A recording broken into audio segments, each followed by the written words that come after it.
SolarSource.com/monsters. 40 years in business, over 60,000 homes. Solar Source is the company I trust for solar. Federal solar tax credits are ending soon, so don't wait. Contact Solar Source today for your free consultation. Go to SolarSource.com/monsters and tell them Jack from Real Radio sent you. Quitting tobacco is hard, but you know what's also hard? Realizing that your addiction is taking 10 years off your life. But you know what's also hard? Trying to catch your breath after just a few flights of stairs. But you know what's also hard? Dealing with a cough that won't go away and thinking it's the start of something worse, like lung cancer. But you know what's hard too? Feeling your heart race after just a short walk and wondering if this is how a heart attack begins. But you know what's also hard? Telling your family you may not be around to see your next birthday. But you know, well, you get the point. Quitting tobacco is hard, but the consequences are even harder. Tobacco-Free Florida has free resources that can improve your chances of staying smoke-free. With Quit Your Way services like phone, group, and web quit, you may be eligible to receive a free supply of nicotine patches, gum, or lozenges. Call us at 1-877-YOU-CAN-NOW or visit tobaccofreeflorida.com.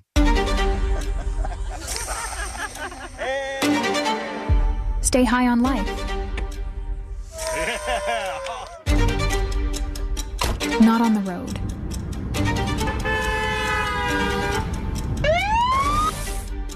Driving high will get you a DUI, and it could mean costly deductibles, higher insurance rates, jail time, and potentially your life. Don't put yourself and fellow drivers at risk.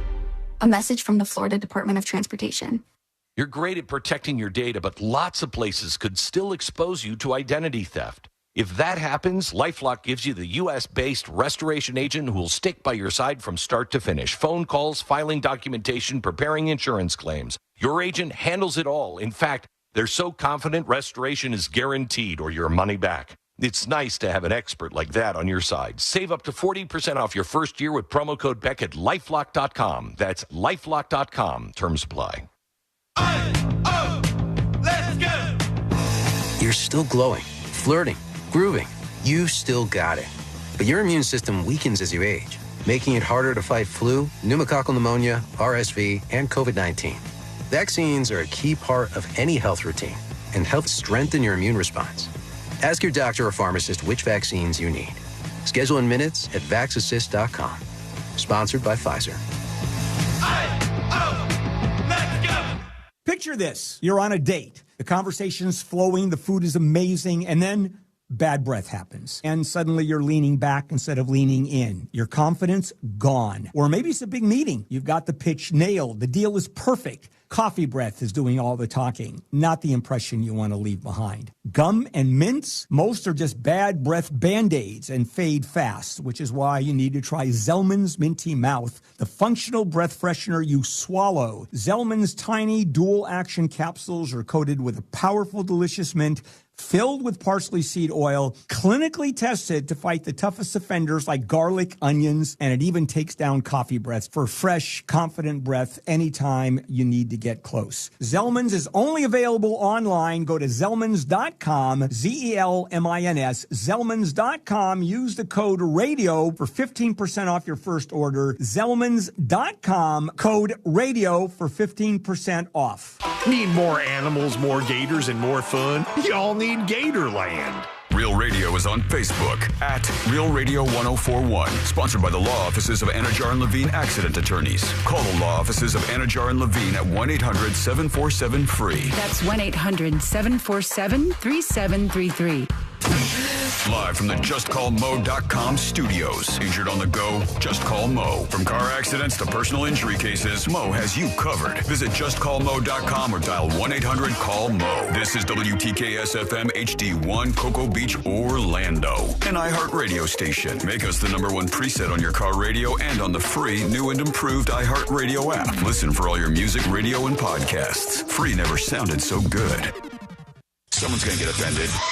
It's just the way the world works. So to hopefully save everyone a little time and or energy, here's this. The opinions that you hear are those of the host and callers, and not those of iHeartMedia, its management, or advertisers. The news News Junkie is on. The three best friends you never knew you had, running through the most viral stories of the day. The News Junkie Sean Wasson with Sabrina and C-Lane. It is Friday, September 26th, 2025. Lots to get to today, from James Comey indictment details to a dentist gets torched in California, and super-duper Hurricane Humberto heads for the East Coast. Plus your calls, dispatches, emails, texts, and more. Sabrina is out. Hello, C-Lane. What's happening? Josh is with us. Hello. And so are you. You can join us with the dispatch today. Go ahead and send us a dispatch over at thenewsjunkie.com. You can also watch the show on YouTube and twitch.tv/thenewsjunkie. Your message is rolling right in the studio in real time. And this never, ever happens, friends. What happened? I know, it's shocking. It's crazy. It never happens. We got a last-minute message. I'm just checking this out. I'm just confirming it's on the right letterhead. It is indeed real. We have a last-minute message from that topless protester teacher. Let's see what she said. Have a great Friday, you mother. We did it, everybody! Yeah! That's right. We made it to a Monday, Tuesday, Wednesday, Thursday. Friday has arrived, so pat yourself on the back. I can't believe it. You look great, you smell great, and here you are for another day in the world's most viral newsroom. We're going to have some fun today. Nothing bad can happen. It can only good happen. True. Very true. Very, very true. Josh just coming in at the wire. I know. I'm working on getting his thing going. You know, this guy. I'm in a one-car household at the moment, so there was a switch over. Oh, blame your wife. That's it. I will. Yeah. I am. I'm doing that. That's exactly what I'm doing. It's the blame your wife technique from Mr. Joshua Fowler. Works every time. Yeah, until you leave. Until you leave. Then she goes, wait, what gives, man? It's unbelievable. But what we'll have to do is we'll let Josh hang out today. But you get to make fun of him all day on the show. Oh, all right. That's nice. Yeah. Dispatchers, it is Josh Day. He's a target. And it's because, he wasn't late technically. Like, he's here. He did all the things that he was supposed to do. Right on time. But on time is still late. That's what we go by around here. On time is still late. You should have been here 45 minutes ago. You know, it's like C-Lane. He's been sitting in that booth for 3 days. He just stays in there sometimes. The reasoning why is because he doesn't want to hang out with Jackson. But, like, literally, it's just, it's a little bit. He doesn't want to watch Mickey Mouse Clubhouse anymore. He's over it, man. If I get here early, I have to sit in the hallway because there's a producer in here for the Monsters. Oh, yeah. But weren't they remote today? Weren't they out somewhere? Yeah, they still have a guy that sits here, though. Oh, yeah. I mean, these are a lot of excuses that you're loading up and firing in my direction. I'm just saying. I'm not saying they're bad ones. I'm just saying they're excuses. Well, yeah, of course they are. Well, we'll have him on the video side of the broadcast momentarily, folks. You get to see his gorgeous locks and his face, unless something happened to them on the way in. We don't know. Still a mystery. Mm-hmm. Yeah, can't be sure. I hope there wasn't an acid attack, but we shall see here momentarily. Right now, let's put our ears to the ground, our fingers on the pulse. Let's see what's happening to this great, big, wide world of ours, and let's be careful. An NFL player, that's where we go, to the football field, because Jackson Smith-Njigba. Is that right? I think so. Jackson Smith-Njigba is the player who is in some trouble because last night on Thursday Night Football, broadcast on Prime, it's a weird world we're living in, and Amazon owns like 3/4 of it, so here goes nothing. And this guy is in trouble again for the second week in the NFL. He once again is in trouble, and this time there was a moment where, when the ref is going to make an announcement, turns on their mic, starts blabbing, and you could hear other things in the background. You hear him saying, "That's BS."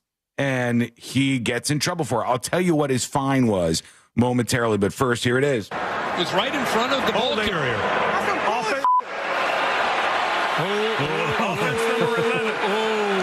The broadcaster's like, "Whoa."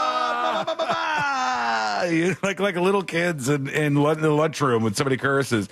But yeah, he went right up to the referee and he's like, "That's some bull ass." Do you see the ref? Look at him. The ref like goes, yeah, like whips his head around. Side-eyed. Excuse me, mister? Like your mom would have if at Thanksgiving dinner you were like, these mashed potatoes suck D, Mom. Like if there was something you did, your mom whips her head around. Like, what? Ball carrier. Off 10-yard penalty. Be careful. That's a touchdown without the whole. Really. Well, there you go. He got a fine for this because you're not allowed to do it. It's not something you're allowed to do. You're not allowed to curse in the background or yell at the. Well, I think you can yell at the referees a little bit. I think there's a limit to how much you can yell at the referees. Yeah, like if you get up in their face, you're probably in trouble, right? I mean, like that makes sense that they would do that. Yeah. But he got in trouble last week too, and now this week he's in trouble for this. I think last week he had to pay like $50,000 or something for a fine that he had, and now he's mixing it up over here. You got to get it under control, Jackson. You know, there's a lot of out of control Jacksons out there. I had a nickel for every time I said that. You got to get it under control, Jackson.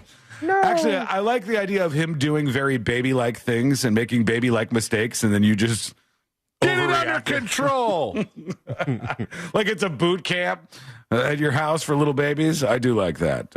He probably doesn't, but I do indeed. So have some fun with us, folks, here on a Friday, and give us your thoughts, your dispatches, emails too. Send those in. We want to hear from you. Tell us what's going on out there.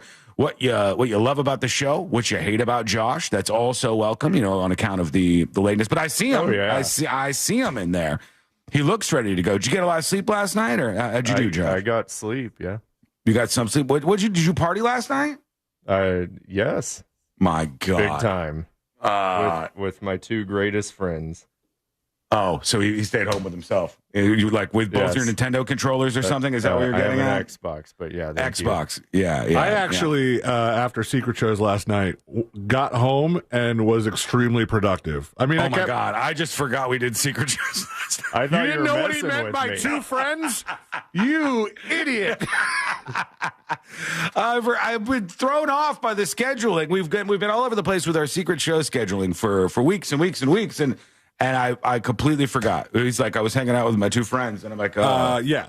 It was us. We were the two friends. I was like, he's really not picking that up, is he? No, I forgot. Your Nintendo controllers?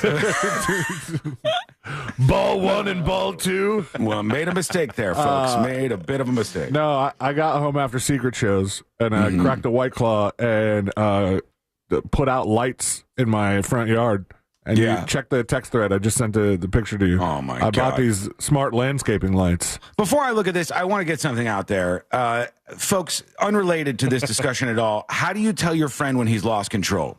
How do you tell your Nintendo controller when he's lost control and he's gone a little too far? I don't think that's too far. He's got all the lights on his house. C-Lane has now moved from the gigantic skeleton in his front yard. He's got a skeleton dog, too. He's got two in the skeleton family. It's not a good angle for the dog, but you get the picture. It looks better from the side, but I can see that. And then I'm assuming that each year this Halloween display is going to grow more and more and more. Maybe, it's up in the air. And now I've seen how crazy they get. Like, I saw somebody go to Lowe's, and the Lowe's has this massive section of Christmas statues for your lawn and Halloween, and they move around like when you brought Jackson there and freaked him out. And they did scare him a little bit. It looks cool, though. It's pretty funny. Thank you. Looks spooky. Your house looks spooky with that tree there, for sure. Yeah. The uplights I'm very excited about, and I can control them with the app. And this is real adulting right here. Folks, if you see this house on Halloween, this is what the eggs are for right here. This is why you load up and just toss. No, don't do that, please. But it does look great. I can't believe, did you put those skeletons up by yourself? No, me and Ashley did it together. Yeah, because it's so big, man. How tall is that thing? 15 feet tall? 12 feet. It's 12 feet tall. So last year, it was the first year for the giant skeleton. And she decided to put it up with her friend after brunch, after multiple mimosas. We went back to the house, and we were going to play video games, and they're like, no, let's put up the skeleton. So I stayed in the house and watched the baby. and they went to town on this skeleton, and it took them a while. Yeah. And then when her and I did it a couple weekends ago, and we put the skeleton up, we were like, this is easy. What took you so? Oh, you were drunk last time. That was the thing. Like, this is a pretty easy task. But people saying it needs a fog machine. It does. Somebody saying, I love it, C-Lane. That looks sick. That's dope AF. Where do you guys even store that stuff? In the garage. Dope. Like a lot of fans. People saying it needs more. So they think you should lean into this further. Thank you. You're welcome. We got nothing. We got nothing at our house for Halloween, but I think we got to do it this year because the street's full. So, all the houses are full now. Did I save it? I found the other video. So we watched that video of the NFL player that cursed on the open mic. Oh, the guy who said BS. Yeah. Yeah, I thought you were talking about a different one because I saw a college player and he said an even worse word. Let me censor. Oh, really? And I gotta send it to you though. It's good. It's the same situation. The ref has the mic on, and I didn't know how good these microphones were. Pretty good, it turns out. The ref has the mic on, and the dude yells the F word like up in the dude's microphone. Hold on. Sports fans, is this a regularly occurring thing that I'm just not aware of? Like, have people been cursing at the mics during these sports games? I hate the way that sounds when I say it. During these sports games, have they been pausing their sports to do this? That sounds so bad when I say it that way. But I think check the MISC drive for censor.mp4. We're doing this. We're pulling the curtain back just for a second. Let's do it. I'm bringing it up. Because this is CJ Fogler, and the referee is I think it's another holding call, which is why I was so confused when you sent me this one. Holding offense number 64. Well, yard penalty. Oh, right there. Offense number 64. Yard penalty. There was video. Common opinion here. Somebody says that seems to be the common opinion here. It's all black, and it might be very close up. I'm not sure, but one of the comments was like, "I followed Oregon State all season last season, and that was the opinion that just every game." Oh yeah. All right. Well, don't do it, folks. If you are a player, you should not be cursing into the microphones. It's indeed bad. Oh, they could cover that fine, easy. Some of them can. Some of them can't. Remember the baseball player we talked about? Oh, yeah. Poor schmuck only making $700,000 a year. My God. Very poor. What's her name? What's you wearing? You look poor. What's you wearing? You look poor. Why are you so poor? All right, we're gonna get through a lot of stuff today. I promise you. We'll pull it together. We will maintain professional broadcasting credential. Not gonna do it. Status. We will tell you about, I guess, the former FBI Director James Comey was indicted after the show yesterday, like I told you was probably going to happen. We talked about it on the show, said it was going to happen. It did happen. That's sort of how this goes around here. It's maybe one of the reasons why you listen. And now I'll tell you what it means, because I have the actual, I have the indictment. We'll read what it's all about. What's he in trouble for? What the hell is happening here? What are the reactions? Who's mad? Who's not? If you're listening to the show, I imagine a lot of people are, and you're going, I don't know who that guy is. I don't know what this is all about. We'll just tell you what's going on, and we'll blast on past, because we have tons of stuff to talk about today. I also want to get into an update. Remember the bassist from Weezer? His wife got in that, shootout with the cops and stuff? Oh, yeah. Okay, we got an update on that story that is blowing my mind right now. So we'll get to all of that in the first hour of the show. It's coming up next on the News Junkie. Real Radio is on Instagram at Real Radio 1041. Sponsored by the law offices of Anajar and Levine Accident Attorneys. Call the law offices of Anajar and Levine at 1-800-747-FREE. That's 1-800-747-3733. That accident on the Beach Line westbound approaching Dallas Boulevard, that's been moved into the grass. Traffic's moving a little bit better, although you're still going to run into some slowdowns on I-4. If that's part of your commute this morning, there's some delays between Sand Lake Road and Osceola Parkway in both directions there. You won't be running into any issues on... Hello! How are you?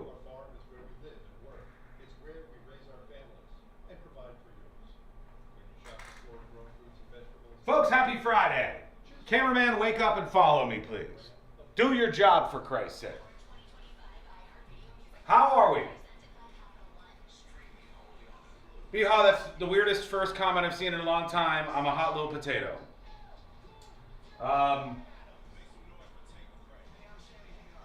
Congratulations on being a hot little potato. We got the Drizzler and the hot little potato over on Twitch, folks. If you want to jump ship from YouTube, the mega ship, the destroyer, the larger platform, if you want to jump ship from YouTube over to Twitch, we got the Drizzler and the Lil Potato.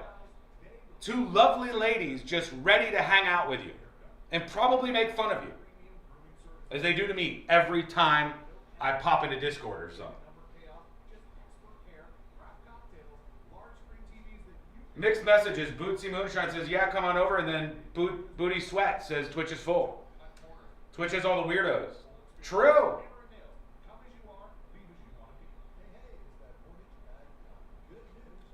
Michael says, better mood than yesterday when he was pretty cranky. Well, I got to start my first segment off as I wanted to. Some of you will never understand me. Some of you will. That's fine. Some of you will love me. Some of you will hate me. That's fine. But what you need to know about me is this is what I do.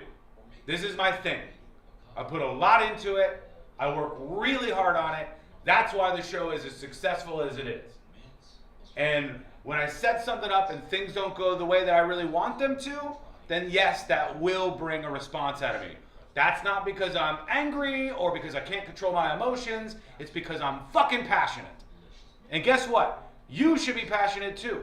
Whether you're a little potato, a drizzler, or just you. Crazy drunk cat lady, Marla, Aventisora, Sunstate John, Buddha, Unfettered for you, Zephys.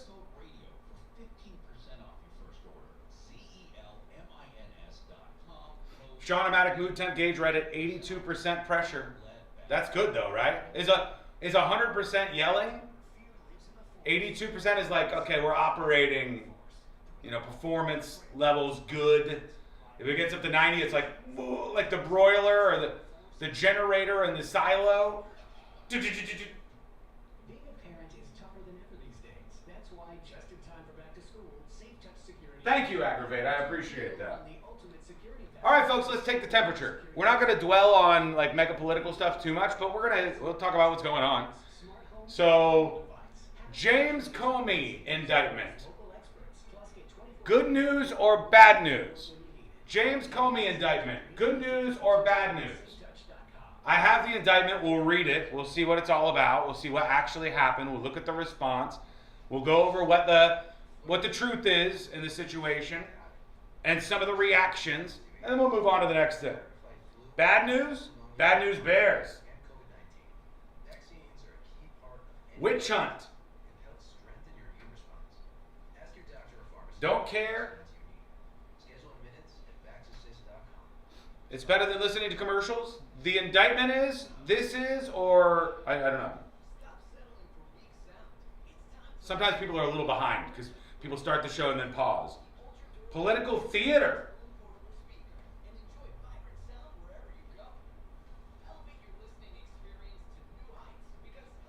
Political theater, I think, is a pretty good phrase for it, actually. I think that about works.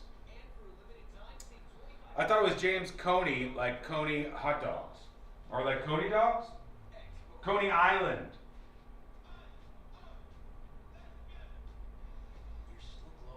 No, it's James Comey. Comey. I want the Dukes commercial. We got the traditional now release the Epstein files, which is like, now there's like in comment sections, there's firsts, this is bullshit, it's a conspiracy, Orange Man bad, and then release the Epstein files. It's like one of the locked and loaded comments.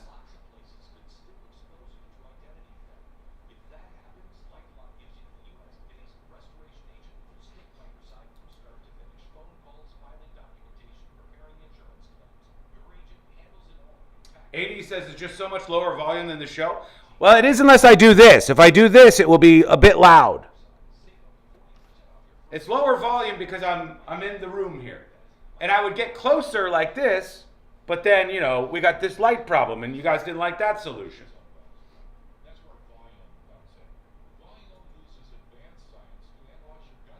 So we got more no's than yeses, or more bad news than good news on James Comey. But what's actually happening? What is in this indictment? Is it legit? Is it a witch hunt? What led to this? We'll talk about all this real quick and get some of the fireworks going, and then we'll move on.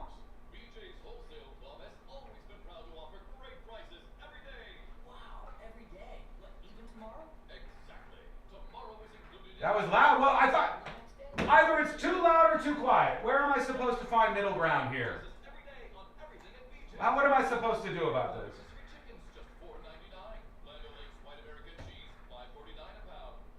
All right, here we go. On everything at BJ's, including 3-pound rotisserie chickens, just $4.99. Land O'Lakes White American Cheese, $5.49 a pound. Plus great prices every day on everything in the club. Join at bjs.com/join for savings every day. Hey, this is Matt Jones. I'm Drew Franklin. And this is NFL Cover Zero. We're just here to try to give you an NFL perspective a little bit different. Did you see the Colts pretzel? That was my other big takeaway from that game. What was that? Oh, my. We think NFL coverage should be informative and entertaining. And twice a week, that is exactly what you're going to get. Open up your free iHeartRadio app, search NFL Cover Zero with Matt Jones and Drew Franklin, and listen now.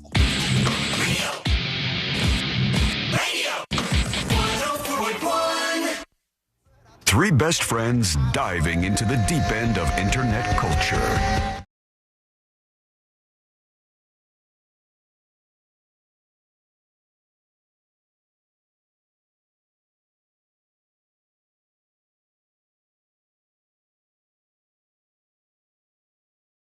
Most viral newsroom. The three best friends you ever knew you had or you never knew you had. Going through the most viral stories of the day. And Josh. And Josh. And yeah, it's true. We got Josh with us today. We have Josh with us today. He was barely here. We've decided that he's going to be the target for the day. Whatever. But I think all I've gotten so far are positive dispatches about you. Darn shucks. It's a true shame. But we'll see what's going on. You can respond to the show and give us your thoughts and opinions with a dispatch. Record yours over at thenewsjunkie.com. James Comey, the Comey dog, has been indicted. Yes, indeed. And that means what? I mean, a lot of you are like, who? What? What's happening? It's the interesting thing about this show. There's sort of a more general audience. It's not mega political, most of you, and not really mega partisan on a lot of things. Now, some of you are, but like the average listener isn't super tuned into this kind of stuff. Or the ones like that are usually not the loudest. It's the mega partisan that are the squeaky wheels. Yeah. Oh, I didn't even notice. What's this new sign behind you? Pretty cool. Yeah, look at that. Okay. All right. Sealand's you're like the guy on, they used to do that on Around the Horn, where the guy used to have the that was kind of the inspiration. I like it. Oh, Sealand has a new special messages screen. If you want to see what he's putting up on it, go over to youtube.com/thenewsjunkie and watch the show today. I like that. Good feature. Are you using sign up? I am using sign up for this. You know what? Josh does not suck.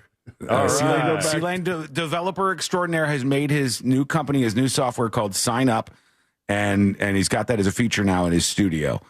You can buy your copy soon, but stand by for that. James Comey might not be able to buy a copy if he ends up getting found guilty for this, which I don't think he will. But here is what happened. All right, former FBI director James Comey. That means under the Biden administration, this dude was in charge of the FBI. Mm-hmm. He doesn't like Trump. He was their Kash Patel. Yes, he doesn't like Trump. Trump does not like him. No love lost between these guys. They do not like each other. Comey is kind of funny because he's got like emo vibes, and he got some heat for posting 86, 40, 47 or whatever on the beach with shells.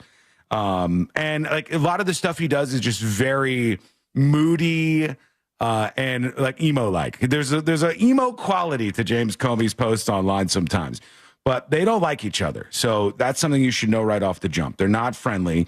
And now Trump and his administration want revenge on some of the stuff that they think happened to them when the FBI director, James Comey, was in charge. Now, James Comey has been indicted as of yesterday in a Virginia federal court and charged with making false statements to Congress and obstructing its investigation of the Russia probe. Now, if you don't know what that is, we're not going to go too far back here, but there was an investigation starting about 2016 about Russia meddling in U.S. elections. And James Comey and a lot of other folks were trying to say that, like, Russia and Trump were working together and there was collusion with the Trump campaign to make Trump the winner of the election. That's not really the truth as to what happened here. But Russia, being a monster of a country, often involved in deceitful stuff, was involved in trying to sway the U.S. election any way they can and seed discord in the United States of America. Now, in investing all of that, there was lots of fights that were popping up, one being between the FBI director, James Comey, and Trump. So he was definitely on the list of people Trump wanted to go for. Now, you have to understand a couple of things here. Two very simple things. One, this isn't just like the Trump administration said, we're going to charge the FBI director. That's it. We're charging him and he's headed to court. You have to get a grand jury indictment. All right. That means you have to sit down a group of people. You have to go over all the evidence in the case. And those people on this grand jury have to determine that they think there's something to these charges. And then there are charges filed against the person and they face their day in court. So a grand jury decided that there was enough information here to proceed with charges against former FBI Director James Comey. That said, there's a reason why they say you can indict a ham sandwich, right? It doesn't seem to be very difficult to get indictments on people. So here's what we actually have. It says, count one, he was charged with false statements within the jurisdiction of the legislative branch of the United States government. All right? I got the document in front of me here if you want to show everybody, Sealand. Count two, obstruction of a congressional proceeding. So those are the things. False statements to Congress and obstruction of a congressional proceeding. Says count one. This is not very long, so I just want to read you what's actually going on here in the courts. On or about September 30th, 2020, in the Eastern District of Virginia, the defendant James Comey Jr. did willfully and knowingly make a materially false, fictitious, and fraudulent statement in a matter within the jurisdiction of the legislative branch of the government of the United States. By what? By falsely saying to a U.S. senator during a Senate Judiciary Committee hearing that he, James Comey, had not, quote, authorized somebody else at the FBI to be an anonymous source in news reports. So in Congress, they asked him, did you authorize anybody to anonymously leak information to the news? And he said no. And they're saying he was lying, and that's what the charge is, lying to Congress over that statement. They said, two, that statement was false because James Comey then and there knew he, in fact, had authorized somebody to serve as an anonymous source to news reports. This is in violation of, and then they cite the law. Last part, count two, obstruction of a congressional proceeding against James Comey. On or about September 30th, 2020, in the Eastern District of Virginia, James Comey Jr. did corruptly endeavor to influence, obstruct, and impede the due and proper exercise of power of inquiry under an investigation being had before the Senate Judiciary Committee by making false and misleading statements before the committee. Same thing. It's just lying to a Judiciary Committee for basically the same charge. But they've separated this into two things, and now he'll have his day in court. The people who were in charge before this said there wasn't enough information to get an indictment, not enough evidence to get an indictment. Trump dismissed those people. Somebody new came in. Usually when you are filing charges for a grand jury, you will sign it, and then the prosecutors will sign it. There is no prosecutors that signed on to this, which is a little bit abnormal. All right. That's like, it doesn't usually you get the folks, the prosecutors to say, yeah, well, there are some charges here worth filing an indictment for. How heavy are these charges? The false statements within the jurisdiction of the legislative branch of the government and the obstruction of congressional proceeding charges. You mean like how much jail time would you get or something? A little bit, but like I thought grand juries were usually for felonies. These don't sound like felonies. Are they felonies? I don't know if they are. That's a great question. Let's look that up. Yeah, let's see if we can. You know what? Let me send you the link to these charges, Sealand, and maybe you can run those two counts in a screenshot through AI and then see like what the punishment is and what kind of charge it is. It doesn't say whether it's like a felony or anything else. It just says the laws that it's in violation of. And so the indictment is now down. The grand jury, the jury of his peers, agreed that there was enough here, and they're going to have some sort of case about this. And now sparks are flying. Let's see what Trump is saying about this. They said, is there a list? Is there a list of people you're going after? Are you going after your enemies, Trump? Now that James Comey has been indicted, who is the next person on your list in this retribution? It's not a list, but I think there'll be others. I mean, they're corrupt. These were corrupt, radical left Democrats. Because Comey essentially was he was worse than a Democrat. I would say the Democrats are better than Comey. But no, there'll be others. Look, that's my opinion. They weaponized the Justice Department like nobody in history. What they've done is terrible. And so I hope there are others, because you can't let this happen to a country. Right, so he's saying there will be others, but there's no list. There's no list. I don't have a list of Very other people. Epstein sounding. Yeah. There's no list. There's no list. There's no list, but there will be others because the Justice Department is corrupt. And They're worse than the Democrats. Oh, then they said, Trump, aren't you worried if a Democrat wins, they're going to do this back to you? Good question. This is the tit for tat stuff I always worry about. Like, are we just going to do this forever? Are you worried now that the next time there's a Democratic president, they will indict your FBI director or people in your administration? That's what they tried to do, right? They did it with me. For 4 years, they went after me. They went after me for 4 years, and that doesn't include the 4 great years that we had in the White House. So when I ran it from 2016, when we won, it began before I got to office. You know that. Wait a minute. You know that. Before I came to office, I started hearing rumors about Russia. I said, what the hell do I have to do with Russia? Nothing. And then it got worse and worse, and some of the fakers, not you, but some of the fake news picked it up and they loved it. And we went through a long time with that. And despite that, we had a great first term. So he's saying this started against me. Now I'm doing it back, essentially, which is kind of the tit for tat that folks were talking about. Final thing on this, real quick. Here's James Comey. He made a video addressing this, the former head of the FBI who's been indicted. Here he is. Let's see what he said so he gets his piece in. My family and I have known for years that there are costs to standing up to Donald Trump. But we couldn't imagine ourselves living any other way. We will not live on our knees, and you shouldn't either. Somebody that I love dearly recently said that fear is the tool of a tyrant, and she's right. But I'm not afraid. I'm not afraid. And I hope you're not either. I hope instead you are engaged, you are paying attention, and you will vote like your beloved country depends upon it, which it does. My heart is broken for the Department of Justice, but I have great confidence in the federal judicial system, and I'm innocent. So let's have a trial and keep the faith. All right, there he goes. He says, I'm innocent. Let's have a trial and keep the faith. That's what's going on out there. One thing that is maybe worth playing, just a flashback, when they were asking James Comey in 2024 what he thought about Trump being in jail. Maybe you couldn't even put a president in jail. Here's what he said. So a lot of people have suggested that there are a range of factors that would make it difficult to put the system has not been tested in this way. Do you agree with that it would be difficult or nearly impossible for the law enforcement institutions to put him in actual jail? No, they would just put him in a double wide somewhere out near the fence, out in the grass.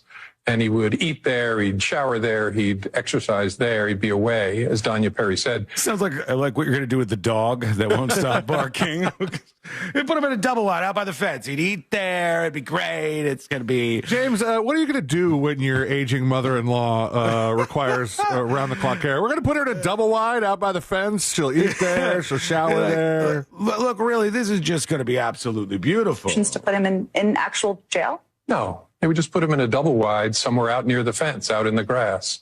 And he would eat there, he'd shower there, he'd exercise there, he'd be away, as Danya Perry said, from general population. But it's obviously doable.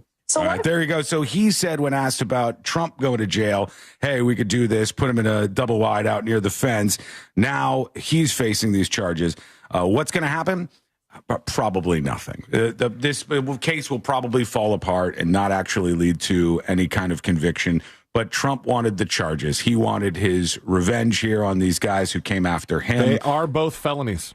Both felonies, both fines up to $250,000 and up to 5 years in prison for both. Really? 5 years in prison? I guess that's sort of the teeth of when you're in Congress and like talking, being investigated by Congress. That's how they get you. If you lie to them and they catch you, then you get hit with one of these charges.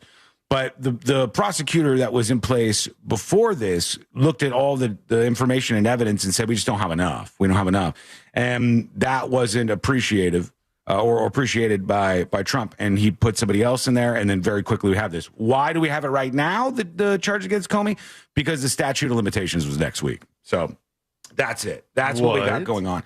You could give us your thoughts on this. Send us your feedback over at thenewsjunkie.com, thenewsjunkie.com. Real quick, I wanted to work something else in. A really top-of-the-line employee at a company. Sounds like me. It's not you. It's not you, just for the record. Damn. And it's definitely not Josh. It's just double damn 2000. Yeah. I'm sorry. I hate to do it, but I just have to be real with you guys. It's Neither one of you guys. There was a fight going on in a Panera establishment. And still sounds like me. It wasn't you fighting over a soup bowl or some sort of Italian sandwich that you had gotten at this Panera. Throw a Sierra turkey straight to the face. But this dude with terrible braids, wait till you see this guy's style if you're watching over on YouTube. This guy got mad at somebody. I think they were wearing like a MAGA hat or something. And they started yelling at them in the middle of the Panera. And the Panera employee broke it up in the most corporate way I think I've ever heard of in my life. You know, she mentioned the name of the company multiple times. I think she knew she was on video breaking this whole thing. This is a up. Panera. What are you talking about, lady? Hear it. Come after us. Stop. And you don't get your cheap ass. Hey, this is a family environment. Please I am leaving. Leave right now. This is a family environment. We're not doing that here. We represent Panera Bread and the brand. I don't care who you voted for, who you love, who you worship. Get out. I'm not going to have my rights taken away. Nobody's questioning anybody's right. Thank you. Please leave these other guests alone. We're not interacting. Oh, she got you, buddy. She got you. That was good. I like this whole thing where she's like, look, what did she say about I gotta get There's the a family Panera environment. I don't care who you voted for. She nailed all the lines. Like, that would be corporate. That would be what they told her to say because he cursed in the Panera Bread. Hey, this is a family environment. Please leave right now. This is a family environment. We're not doing that here. We represent Panera Bread and the brand. I don't care. We represent Panera Bread and the brand. I love the buzzing in the background, like someone's order is ready, but they're too locked in on this fight. What would happen if something like this went down at iHeart? Josh would not fight for the iHeart brand like this. I'm just telling you, he would not do it. Are you kidding me? He I'm wouldn't a stand up. company man. He's like, he would not go like, this is iHeart. You don't do these kind of things. We respect the brand. He would not say that. He would probably join in with the pigtails guy. He would probably join in with the guy with this, Panera bag to go. Yeah, Ross McCoy. Heading on out of here. He doesn't look like Ross McCoy. What do you do? This guy's got style and he's got grace, but he got his ass kicked in this Panera by MAGA employee. No, Ross got rid of the pigtails, which is very unfortunate for the roast. Very, very unfortunate. Would have been better material, probably. I agree with you on that. All right, we'll see what you think about all of this and everything happening in the world. All you have to do is send us a dispatch. Go over to thenewsjunkie.com and record yours. Here's, they're already coming after you. This is Steve-O talking about Josh. Hey, man. Hello, news junkies. Wrong, Steve-O. Yeah. Hey, Sean. Hey, C-Lane. Damn you, Pinkman. Damn you. You're late. Yo, it's Chick-fil-A. And you hippie, get a haircut. All right. It wasn't a great start. You got in the me insults. good, sir. It wasn't a great start, but we can build on this. We built this city. Josh is just rushing to the fourth floor kitchen for some aloe from the first aid kit. He may never recover. I'm booking an appointment with Hammer and Nails right now for that haircut. That's a smart idea. Maybe he is a company man after all. What was I thinking about all of this? All right, folks, join us on the show. Let's have some fun here. The weekend is in full effect, and we might as well celebrate it together. Learn more about the show over on the website, thenewsjunkie.com.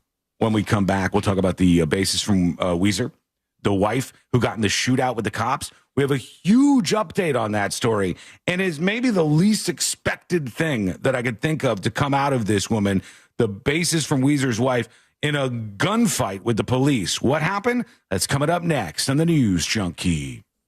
Classic Alternative this weekend on Real Radio 104.1. Real Music Weekends are Classic Alternative. This weather report is brought to you by Mills Air.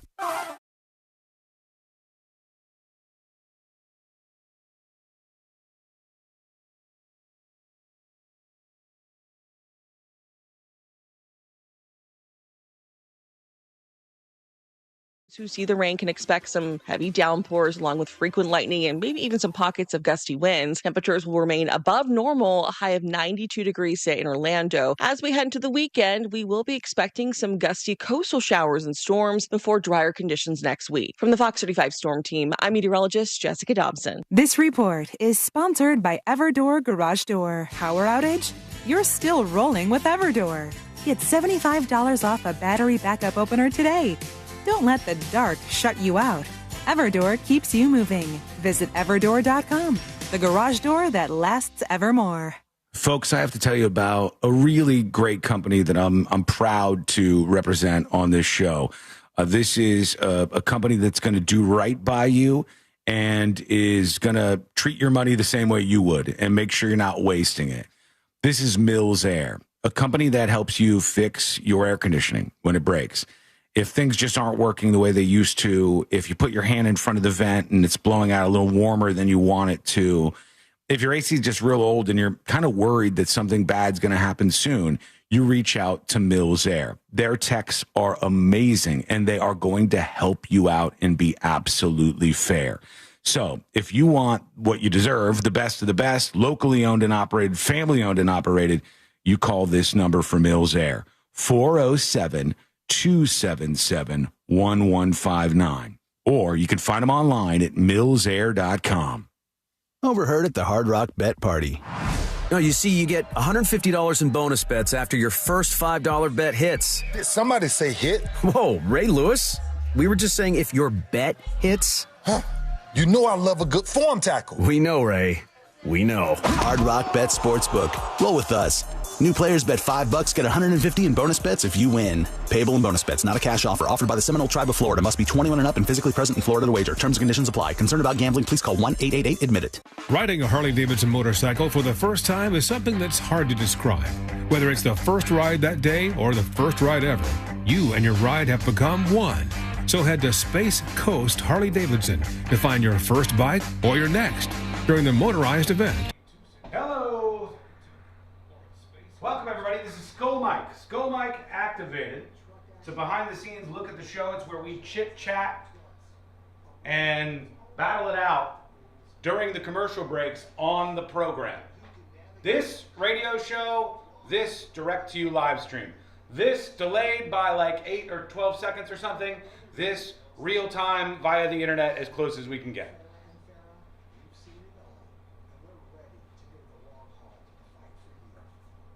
We're going to talk about the Weezer bassist's wife and a big update on that case next and see what you think about this. It's good to see a Zach Hello Weed Consumer. Hey, everybody. Thanks for being with us today.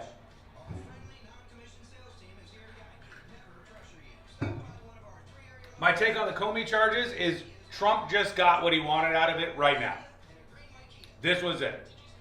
Trump got what he wanted out of it. Comey charged, Comey indicted, grand jury indicted. He'll have to deal with the legal repercussions. This is the revenge that he wanted. You know, he said the Justice Department was targeting him. He's right about that. The Justice Department was targeting him. I think he feels the Stormy Daniels case in particular was this novel case that probably would not have been used against anybody else. And so he just wants revenge. And they weren't giving him revenge by going to the grand jury with these indictments. Now they are. But at the end of the day, you got to make it work in court. And I think you'll find that the reason why they didn't get these indictments before the case is pretty thin, and I don't think they're going to stick. So, again, I think today is the day. This is what Trump wanted. He wanted, the indictment, indicted by a grand jury, just like Trump's detractors, and some of them in chat here, really, really wanted the W and being able to say that the president is a felon, right? They wanted to say that the president was a felon, so they had this clever, novel case pushed forward for probably political reasons, right? So it's like the tit for tat is happening here, and it shouldn't. I wish everybody would stop with this shit. I don't want to be a banana republic. The Stormy Daniels issue had been used against countless other criminals. No, that's not true. It hadn't. It was an incredibly novel way to prosecute this, which turned it into a felony, which no one had ever used that sort of tactic before to make this a larger crime. And it was done to get the title of felon, to get the mugshot, to do that stuff.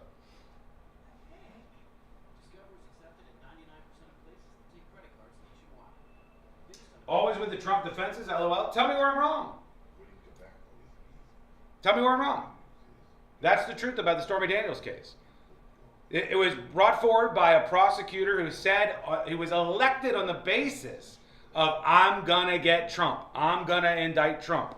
And then he did it, and then they were successful, and they got the felony charge. So now it's viewed as warfare back and forth. The thing is, I don't think this one on Comey is going to stick. I don't think they're going to get a conviction against Comey.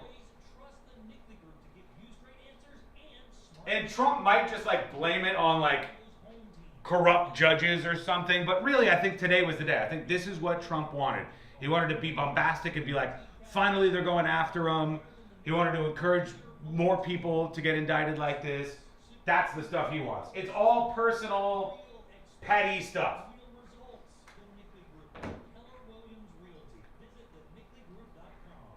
People just know you could save money on car insurance by checking Allstate first.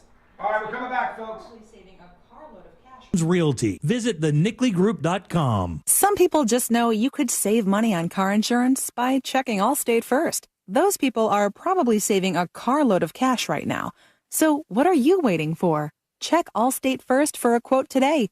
You're in good hands with Allstate. Save every day at Headquarter Hyundai. We've dropped prices on acres of new Hyundais. Visit headquarterhyundai.com.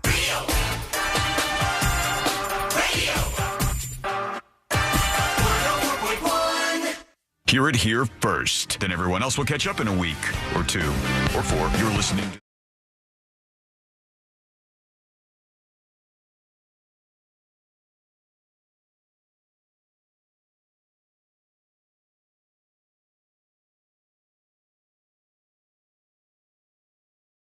and have you around. I mean, technically I can't see you, but you know what I'm talking about. Learn more about the show. TheNewsJunkie.com is the website. There's a podcast. There's a live stream. It's all right there for you, and it's on this great radio station, so thanks for being with us. I didn't expect this update. This is wild to me, and honestly, I think this seems like a real slap on the wrist. Now, you probably heard the story about the wife of the Weezer bassist.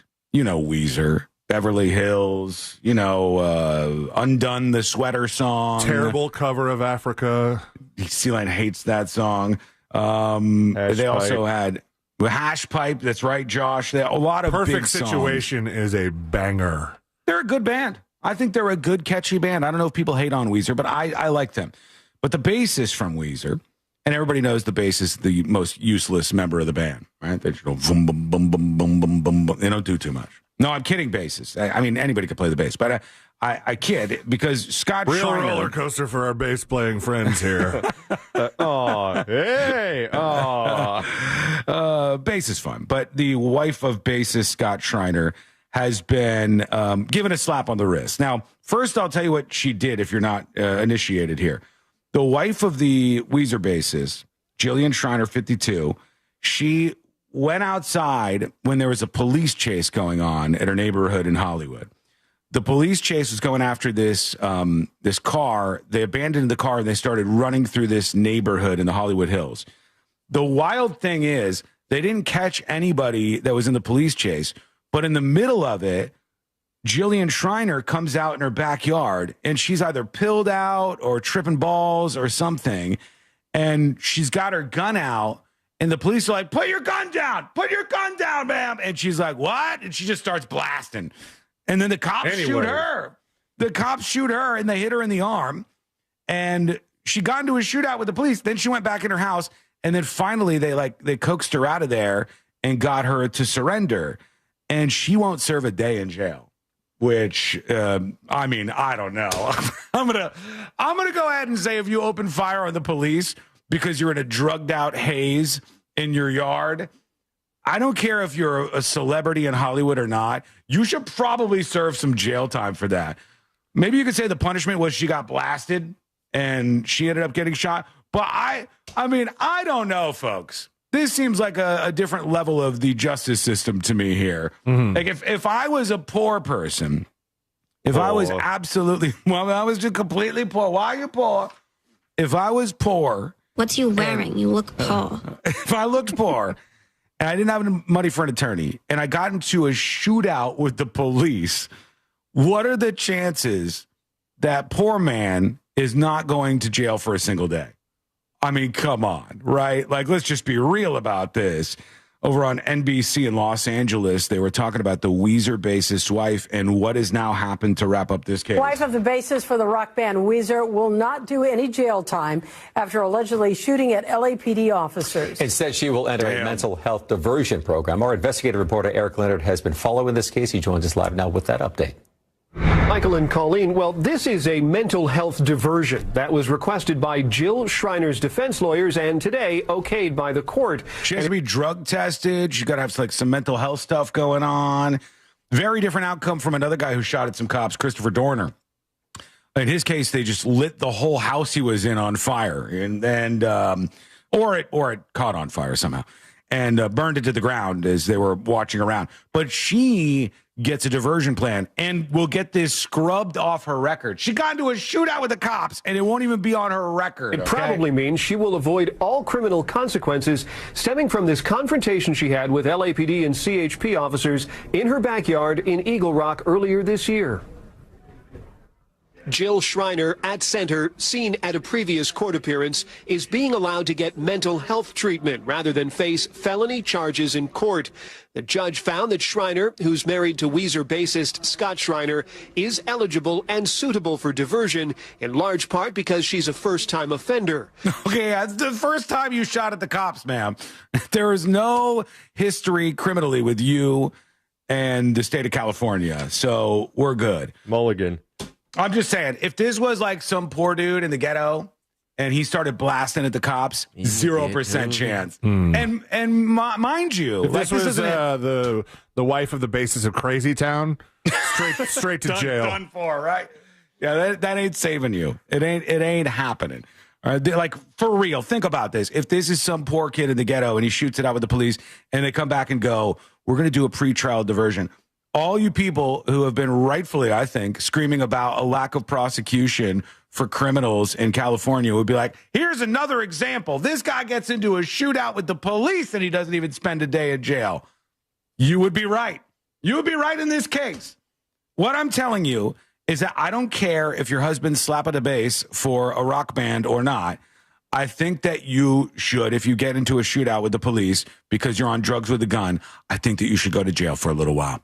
I think you should spend a little bit of time behind bars. Maybe I'm crazy.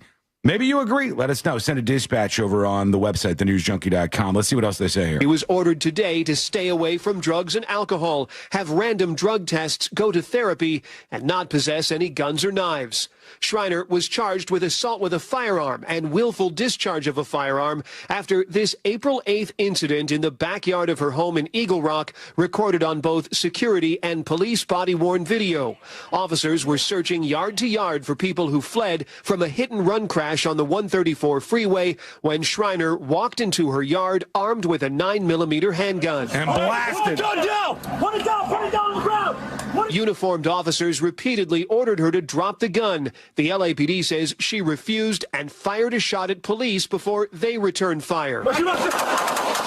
There she goes. So to recap real quickly here, because I know this could get a little confusing. Here's what happened. There was a car in a police chase full of people who were criminals. The police chase goes into this neighborhood in the Hollywood Hills. All of those people run into this neighborhood. The police get distracted because the bassist from Weezer's wife is all drugged up, allegedly, and wandering around her backyard with a gun. And she starts shooting at the cops who are telling her to put her gun down. And she gets shot as well.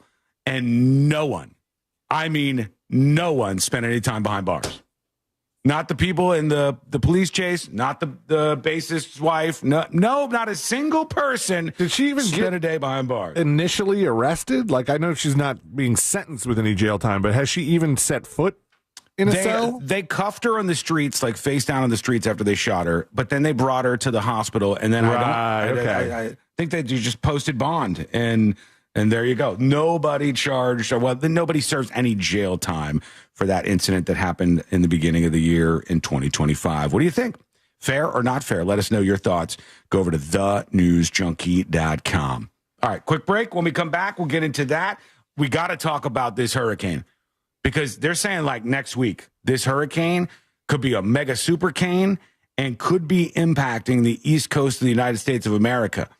I said we shouldn't be talking about this. We shouldn't jinx it. We shouldn't say it's been a very easy hurricane season. No, yeah, that's exactly what you said. Yeah, no. But the blah, blah, blah, people kept talking about it. Now here goes nothing. Humberto, what's happening? What's your week look like? Are we going to get hit with the hurricane? Those details coming up next on the News Junkie. Make Real Radio 104.1 number one on your presets on our all-new iHeartRadio app and get cool stuff at Real Radio. Hello. Behaw says, as a white woman, I'm going to say fair because what if it ever happened to me? True. I mean, there's a lot of things you can do to prevent this from happening, but hedge your bets. Always a smart idea. I agree. Was this the one they were watching on Access Hollywood? I don't know, probably when it happened. Fresh from Florida.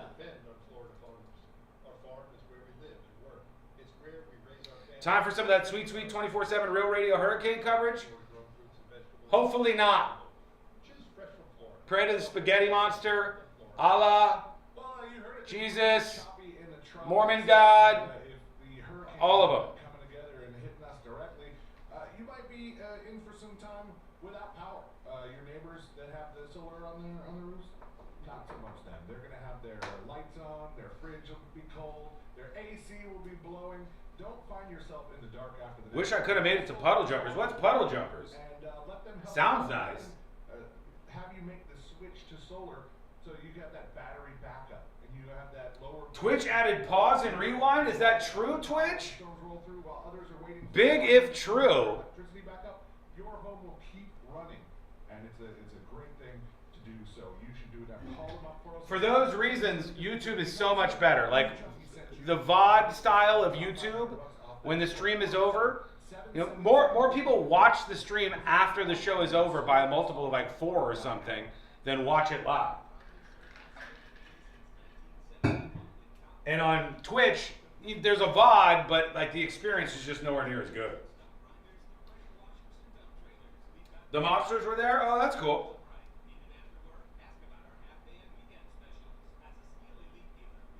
The Fujiwara effect compels you, Sean? The Fujiwara effect is so easy, The Fujiwara effect is so interesting to me.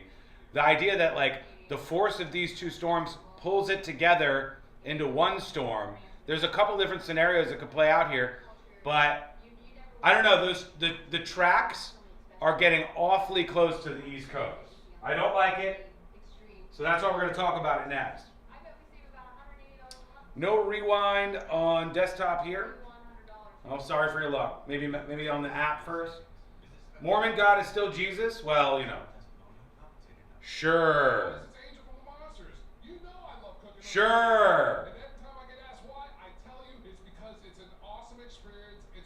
It's fascinating. Tornadoes do it too. What a weird nature phenomenon. Like, isn't that the plot of The Perfect Storm? Is that literally the plot? Like, two storms come together, make the perfect storm, and then becomes mega powerful? 3 minutes and we're coming back live.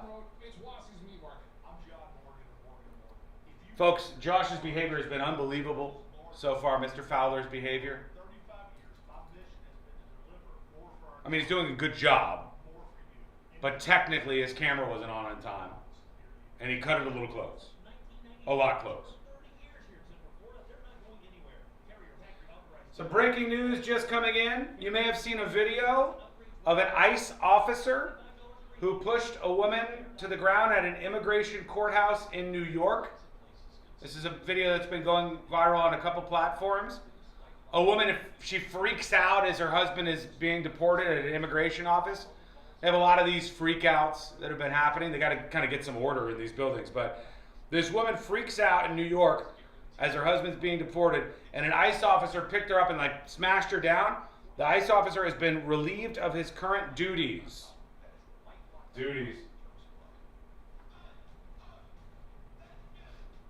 2 minutes, and we're coming back.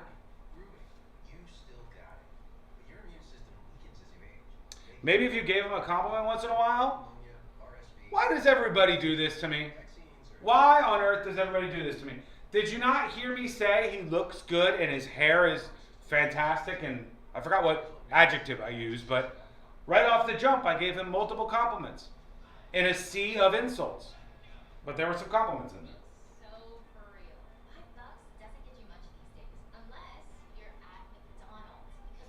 1 minute.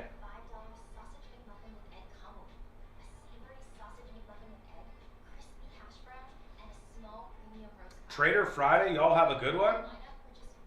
What does that even mean?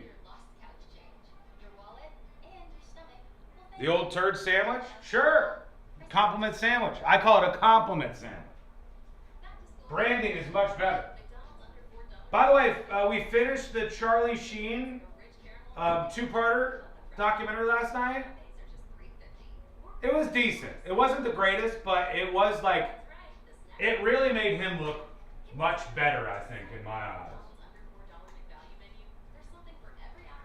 It was a fun watch.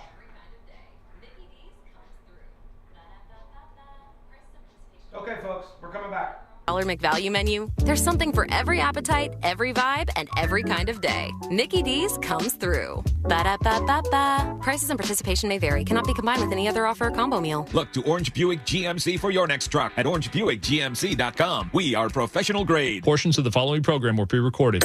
Coming to you live from the JustCallMo.com studios. Injured on the go? Just call Mo. Need help after an accident? Visit JustCallMo.com or dial 1-800-CALL-MO. This is WTKS-FM HD1, Cocoa Beach, Orlando, an iHeart radio station. Make us the #1 preset on your car radio and on the free new and improved iHeart radio app. Listen for all your music, radio, and podcasts. Free never sounded so good.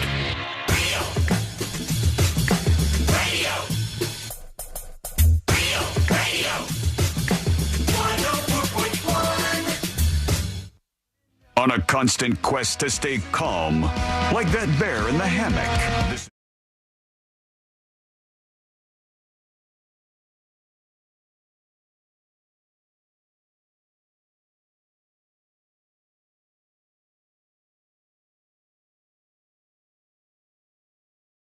could be a mega hurricane with Humberto. But we're going to find out. We'll look at what's happening with this storm that could be impacting the East Coast of the United States in less than a week's time. Details forthcoming. Chat is saying during the break, the folks over in chat watching on YouTube, that I have been too mean to Josh and have said mean things about him. And I had to inform them. Well, when I called out Josh for not being late, but being right to the wire and Yes. And running real close, I put compliments in that too. It was a compliment sandwich. I said some things, and I said you guys could come after Josh today, but I also said he looked great, and I said something nice about his hair. He's got all that hair. That. Yeah, he's got, look at, see that? The gorgeous locks. I mean, he looks like a lady, yes, a little bit, but they're gorgeous locks of hair. From the back. Yeah, don't do that. That's weird. don't say from the back and turn around and show me how you look like a lady from behind. That's just weird. But yeah, he's great. He's fantastic. There he is, Josh. You can join him and say what you'd like about him by sending a dispatch over at thenewsjunkie.com. We'll get to them momentarily here on the show. This is a big storm coming our way. Ombberto is the name of the storm, and Ombberto is possibly headed for the east coast of Florida. I'm a little unsettled, and I don't know if you guys have seen the tracking on this. I'm a little unsettled by the tracking on this storm because it really looks like it wants to go after the east coast of the United States of America. Let me try to bring this up if I can so we can look at this together. Ombberto. And there's an invest out there, too, that's supposed to be kind of shaky. Yeah, because I think they could smash together. Like, I think they could crash into each other. Smash. I know that sounds bad, but here's the storm, Ombberto, and it could stay quite a ways off the coast of Florida, which would be good. And what we want to keep that shield up off the coast of Florida. Our folks who are hanging out in the Carolinas and Georgia, you got to keep an eye on this. Our friends in New York, you're not in the clear either. The shield might keep the storm away and off the East Coast entirely, but it also could pair up with this other storm, which is one of the big worries that they have. And it pushes some of the computer models right off the East Coast. Some of them going up into the Carolinas, the South Carolina, coast. That area could end up being hit by this. Could roll about 140 miles off the east coast of Florida and be a pretty major hurricane with Ombberto. It's a Category 1 right now, but here, the two of them, if you see Ombberto, which is way out there, and then the Invest storm, which is the one that's going to get so close, they worry about those two connecting with each other if they and Ombberto connect, being pulled in. Does the hurricane get a new name? That is a great question. Or does it become the bigger storm? Like, will it be Ombberto because that will be more powerful than Invest 94? Uh-huh. So, like, if you're picturing the Atlantic Ocean right off the coast of Florida, skimming close to Florida next week and going into the Carolinas is Invest 94L. It's not yet a tropical storm or a hurricane. Ombberto is further out past Puerto Rico and stuff and scheduled to stay off the coast mostly, right? But those storms are coming quite close together. And the idea was maybe they just joined forces. And then what would it be? Would it be Ombberto? Would it be whatever Invest 94L is? Would it be a new thing like C-Lane says? All right. According to ChatGPT. Investo. If two hurricanes merge, the resulting system does not get a new name. Hurricane naming follows a list managed by the World Meteorological Organization. Each storm keeps the name it was given when it reached tropical storm strength. Merging rarely happens cleanly. Most of the time when two tropical cyclones get close, they interact through what we talked about yesterday, the Fujiwara effect, where they start rotating around each other. Often one storm weakens or dissipates and the other one survives. The surviving storm keeps its original name. If both weaken into a larger combined system, forecasters still don't issue a new name. The system would continue under the stronger storm's name or lose tropical cyclone status altogether, in which case advisories would stop unless it re-strengthens. Then it could be renamed if it reforms as a new tropical cyclone. Well, let's just hope all in all that the shield holds and that we don't get any hurricanes making landfall in the U.S. That's what I really want to see, but I don't know, and we'll keep an eye on it. That's why you hang out with us here on the show. No matter where you're listening, we're going to tell you what things look like for you throughout the week next week. Enjoy your weekend. Have a little fun. Get outside. Get a little sun. Do that stuff. But just know that there's a couple of things out there in the Atlantic, and we should at least keep an eye on them. Am I allowed to read what's on your secret messaging board? It's not a secret. I know, but that seems like it's a curse word, is it? No, it's just go away. Vete Ombberto. I'll take Vete Humberto for $5,000, please. Me too. It does look like a Jeopardy tile in the studio. That's why it's so easy to read. You can see what C-Lane has up for his messages during the show on his new toy there. And we'll keep an eye on Humberto in the meantime. Do join us with your thoughts on whatever you have thoughts on. Send your dispatches over at thenewsjunkie.com. Somebody was responding to the Panera bread situation. We can talk about that here momentarily. First, a couple of emails. Jacob emails the show to tips@thenewsjunkie.com. He says, "Hey, News Junkie, Birdman here. I drove past this incident on my way home yesterday, and the story developing has been a little crazy. It started off that the person's phone was snapped in half, and his last message to his mom was about 4 Hispanic men kidnapping him. It's still developing, but it's weird how the story changes overnight. Anyway, interesting story to see what happens. Wiggle, wiggle, pop, pop." And he sends a link over to the story from the Marion County Sheriff's Office where an endangered juvenile, I guess, this is very recent here, they're searching for him. They think he's endangered. Oh, I saw, they show him. Is this the one that I saw on the Amber Alert on the way in? They had the digital billboard? Probably, yeah. Yeah, I see him with a bicycle here, and there was a 911 call about this young guy. I think he got shot, right? Did he? This says, primarily at this time, there's no evidence to indicate that he was actually taken by 4 Hispanic men in a light-colored van. It's possible that he left the incident location on a black bicycle. How would you say that if there's no evidence? Red and gray tent, which he purchased at Walmart just prior to this incident being reported. He's missing and believed to be in danger. I guess they don't believe this text that he sent.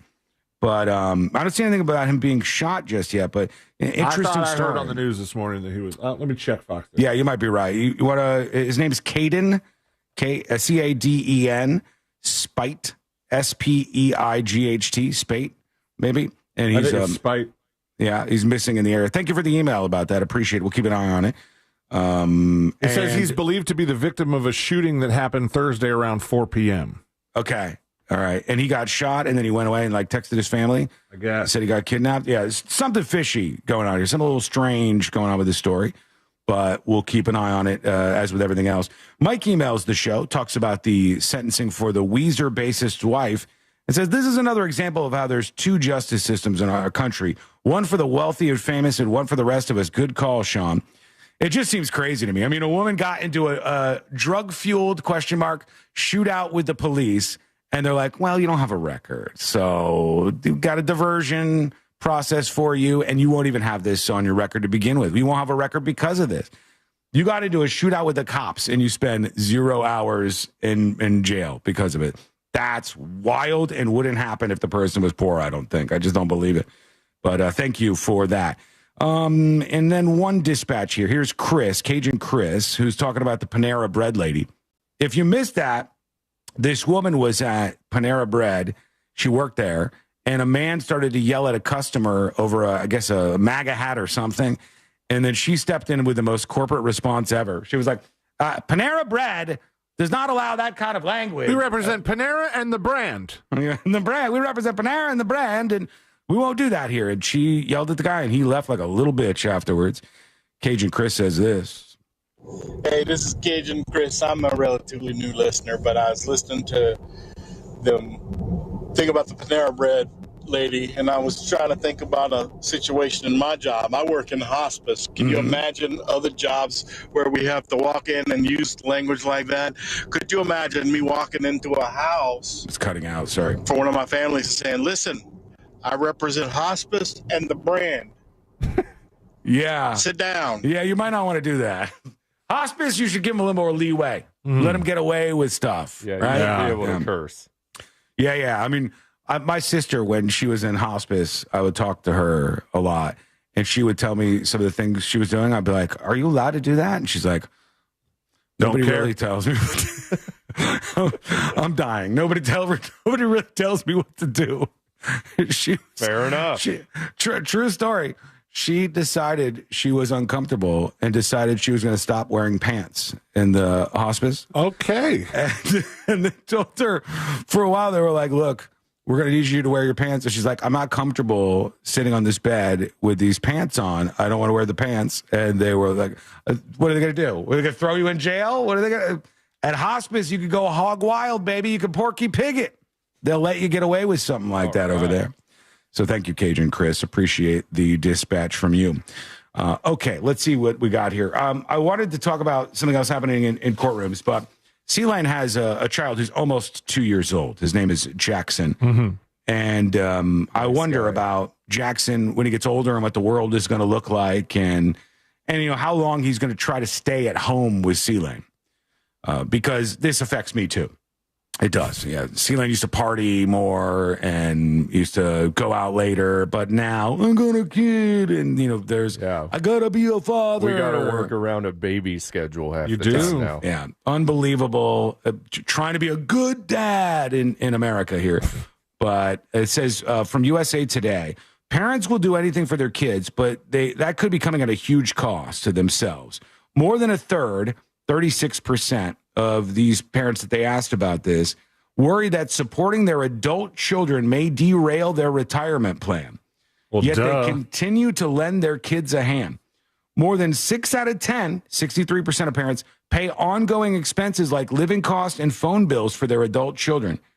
And 76%, that's like 3/4 of parents, have either paid or plan to pay for major one-time expenses like a wedding or a down payment on a home. Well, a wedding is that's a traditional thing, though.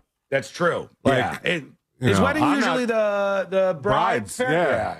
You don't have to worry about that, right? Nope. You don't have to worry about that, unless he's gay, and then I don't know. How does that change? So which one's the chick? I don't know how they handle that, if I'm honest with you, but we shall see. A lot of parents are saying the kid is on the line for longer. My son Dylan. For a while, I told you stories about how he would text me and say, can I get some money? Can I get some money? Can I get some money? He's the greatest kid ever. He's awesome. I love him. He doesn't ask for any money anymore. He's got his job. Look at him go. Money. He's got everybody cool with his job. Yeah, lately, I think so. as of late. Yeah. It's been less stabby. Yeah. Okay. Good. Good. So now he doesn't text me asking for money. Now he doesn't. He's his own man. And you got to let the kid get out of the nest a little bit. You got to help him for a little while. If you're 20, 19, maybe 21 or something, and things are tight and you got a job that doesn't pay you a lot of money, and then all of a sudden, whoops, you got to buy 4 new tires on your car or something, that the parents should help out with that kind of stuff. But eventually they got to get on their own. And it's a great moment when they do. So let us know what your situation is, parents, if you're caught in this trap. Send us a dispatch on the website. Where's that? Go over to thenewsjunkie.com. All right. Quick break. When we come back, we'll hear from an inmate that was doing something behind bars that, well, let's just say is very, very, very, very bad. We'll get into more reactions of the James Comey indictment and a threat that somebody got. Plus, we got the next episode. It's Friday, baby. We got This Week in Florida on the way. Yeah. We are loaded up and ready to go, and that is coming up next on the News Junkie. Hurricane season is here. Stay safe and informed with Real Radio 104.1. Listen on air or on the iHeartRadio app. Eustace Roofing is the official sponsor of iHeart Stormwatch coverage. Eustace Roofing, the real roofers, real craftsmen, real professionals, real experts. From the Clausman Law Traffic Center, car crash, call Clausman Law. ClausmanLaw.com. All lanes are blocked on Orlando Avenue northbound at Horatio Avenue. There's a crash off to the shoulder on the Turnpike northbound, just past Oakland Exchange, getting cleared up there. The right lane's blocked on John Young Parkway northbound at State Road 408. And the traffic lights are acting a little bit funny where Vine Street meets Thacker Avenue. Use that intersection as a 4-way stop. See traffic troubles, call the Valvoline Instant Oil Change traffic tip line at 866-676-8477. From the Traffic Center, I'm James Birmingham. This report is sponsored by Lowe's. Lowe's knows Sundays hit different when you earn them. So we're helping you with deals on top brands like... Folks, how are you? Question for you. Question for you, chap.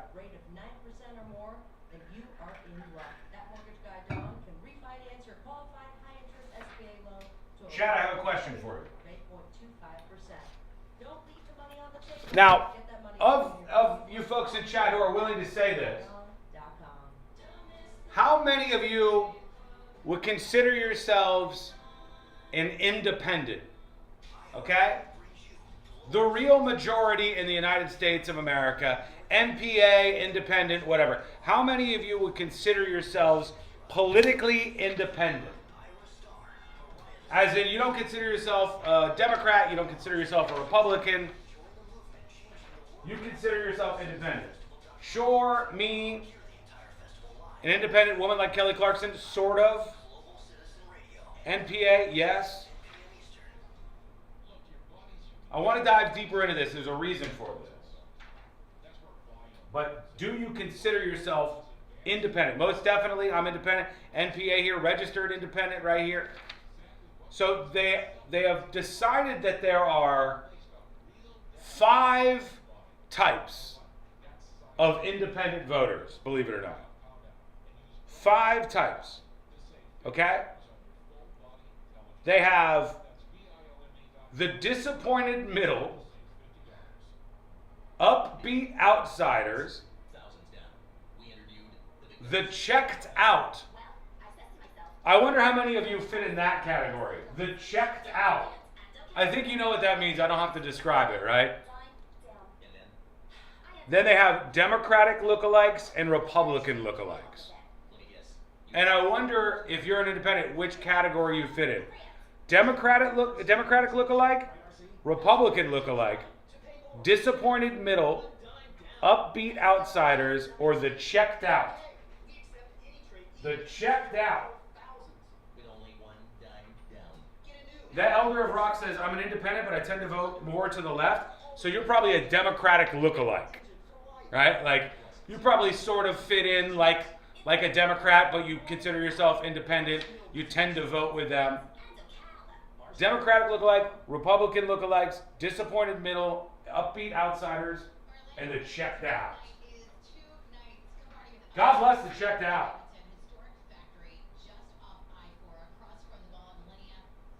Is this a BuzzFeed quiz? Yes, indeed. At the end, I will tell you what kind of Chef Boyardee can you are. Hamburger, help me!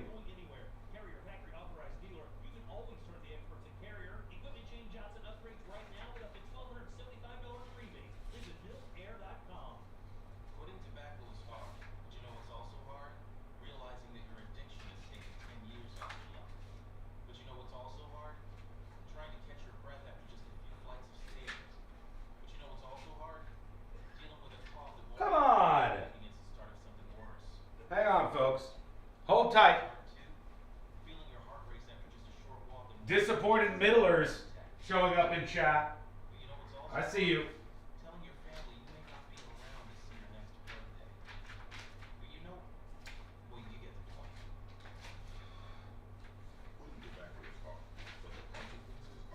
Hang on, I just gotta find these emails.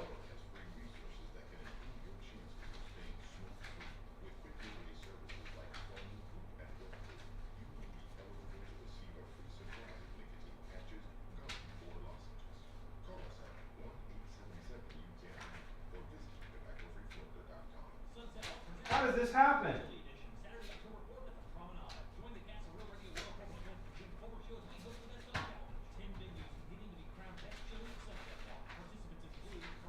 Unbelievable.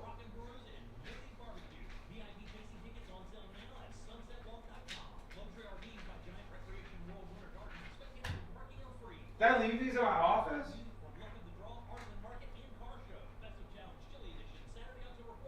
Maybe I'm the checked out part. I'm just be cool, bro mentality. I'm independent but slightly to the right. I would say checked out because there's only so much of the politics you can deal with before it makes your brain explode. It melts brains, no doubt about it.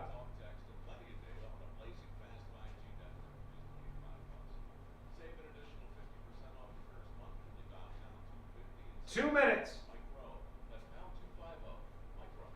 I want to know if you've been watching what's been happening with Epic Universe and the Stardust Racer's death.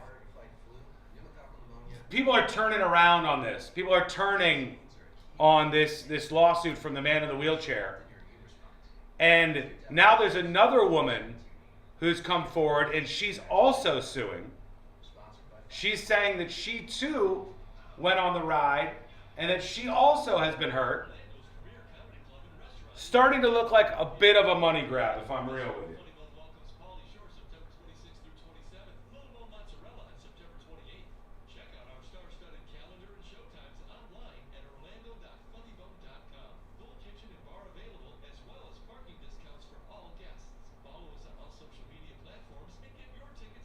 One sec.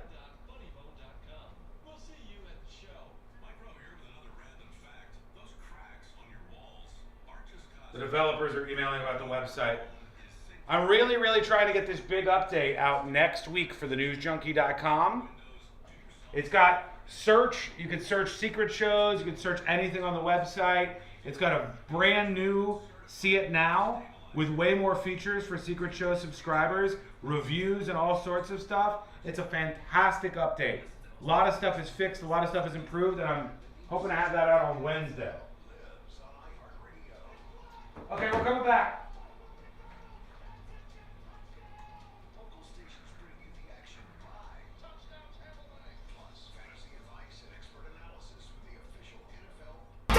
That's a jet touchdown! Local stations bring you the action live. Touchdown Tampa Bay! Plus, fantasy advice and expert analysis with the official NFL Podcast Network. A strip sack! A lot recovery! Everything you love about football is on the iHeartRadio app. Throws to the end zone. Caught, Keenan, touchdown!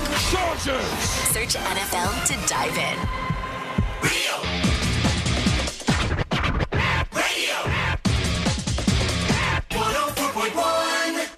Riding the daily roller coaster of viral news from the front row. It's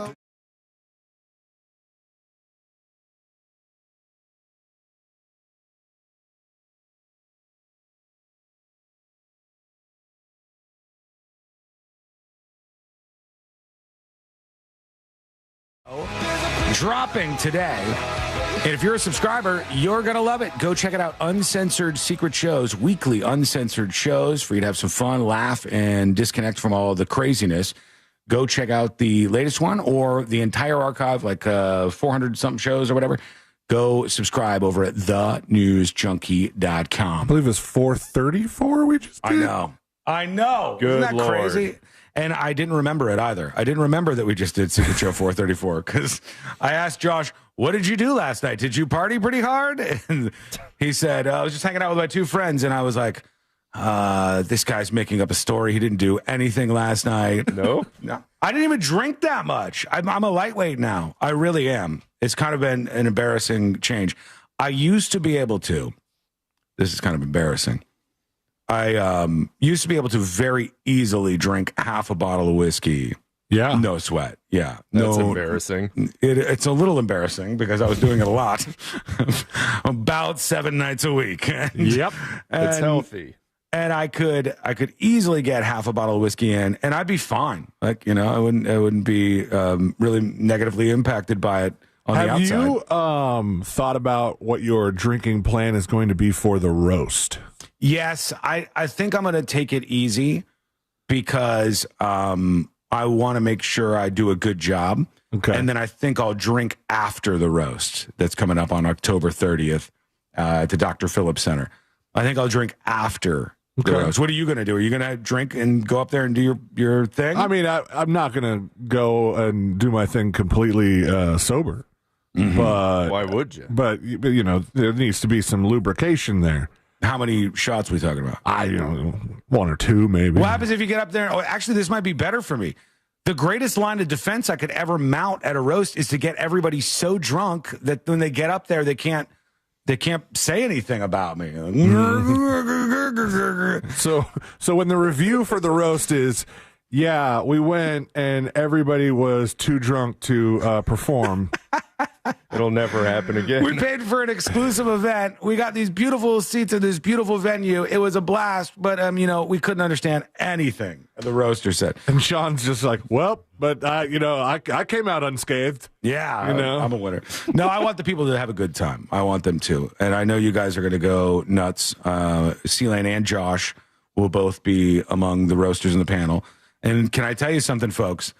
They're hurtful. I've had them do this before. They spare no expense. You I asked guess. for it.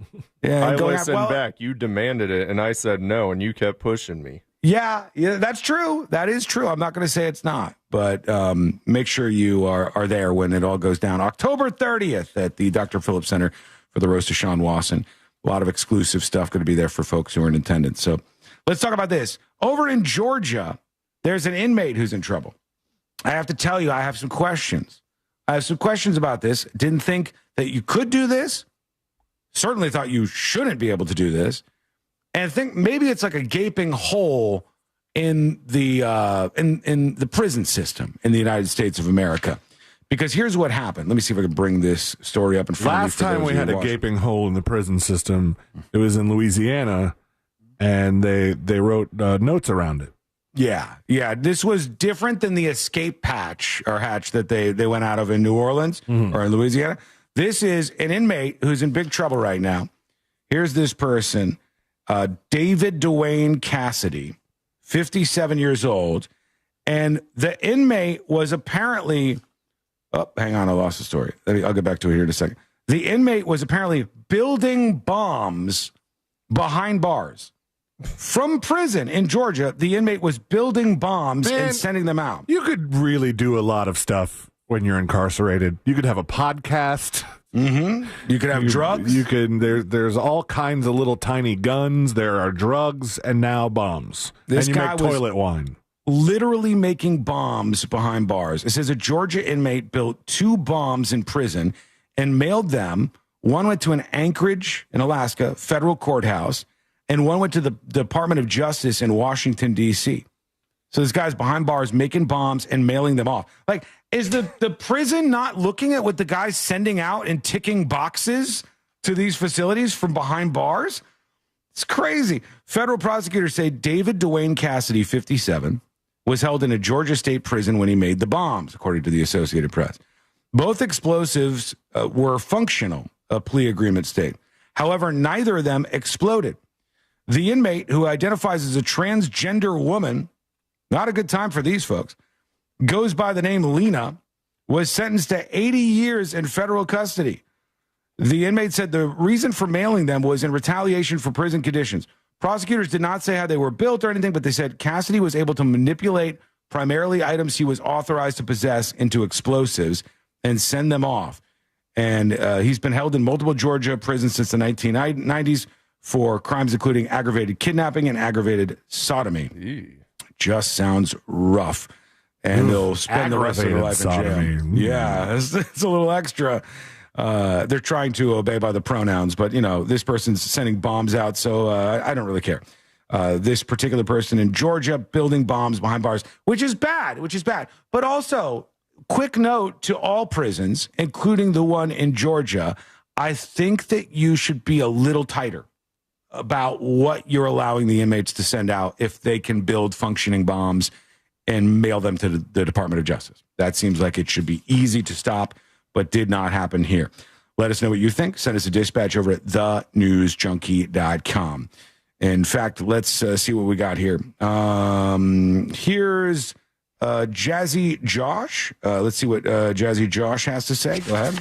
Josh, from one Josh to another, I just want to thank you for coming into work today and always being there to fill in for Sabrina's millionth day off. Have a blessed Friday, sir. Saturday, Sunday. Thank you, other Josh. Sabrina's out for family stuff, by the way. This is not her just taking a day in this case here. She's out for some important family stuff. She'll be back next week on the show. Somebody was talking about the cursing during football. Let's see what Dan says. Hey, News Junkie. Hey. Friday, Saturday, Sunday. Great to hear you, Josh. You too. It's funny you're actually talking about the Thursday night football with the This Is BS one, because last week on Monday Night Football, it was the Lions versus the Ravens, and Amon St. Brown, the receiver for the Detroit Lions, he scored a touchdown and got up and said, "I run this S inward." And I thought that you would bring that up because it was actually on Monday Night Football, which is like ABC and ESPN, which is, I think, a little more serious than on Prime. But really? Do we have this? Yeah, we do. Oh, wow. Okay, so we had the guy at the beginning of the show, the football player, who screamed on microphone, on the ref's microphone, and he said, "This is BS." And, he said the word, obviously. And that guy got in trouble and got fined. Then C-Lane said there was another guy, that was college football, who screamed the F word. And now we've got this guy. Now, the thing that those two had in common were those were both yelled and picked up by referee microphones when the referee was on the field getting ready to make one of those calls, like, like a holding call or whatever. And so this was like picked up on a hot mic. This one was just screamed on the sideline to camera microphones. All right, let's see. Here he is. Touchdown, Detroit. What a throw and catch. Okay, that was... you could hear it. Yep. You could hear it, but let me ask you this. That was the only part of that clip that I got, so I didn't hear if the commentators reacted to that one like they did for Smith-Njigba, I believe was his name. Yeah. I don't know if he's been fined, but I would say, and you guys tell me, I'm not a sports guy. I'm not. I don't have a lot of focus on this. I know I'm not shocking you here, but if I tell you this, I think you'll go along with it.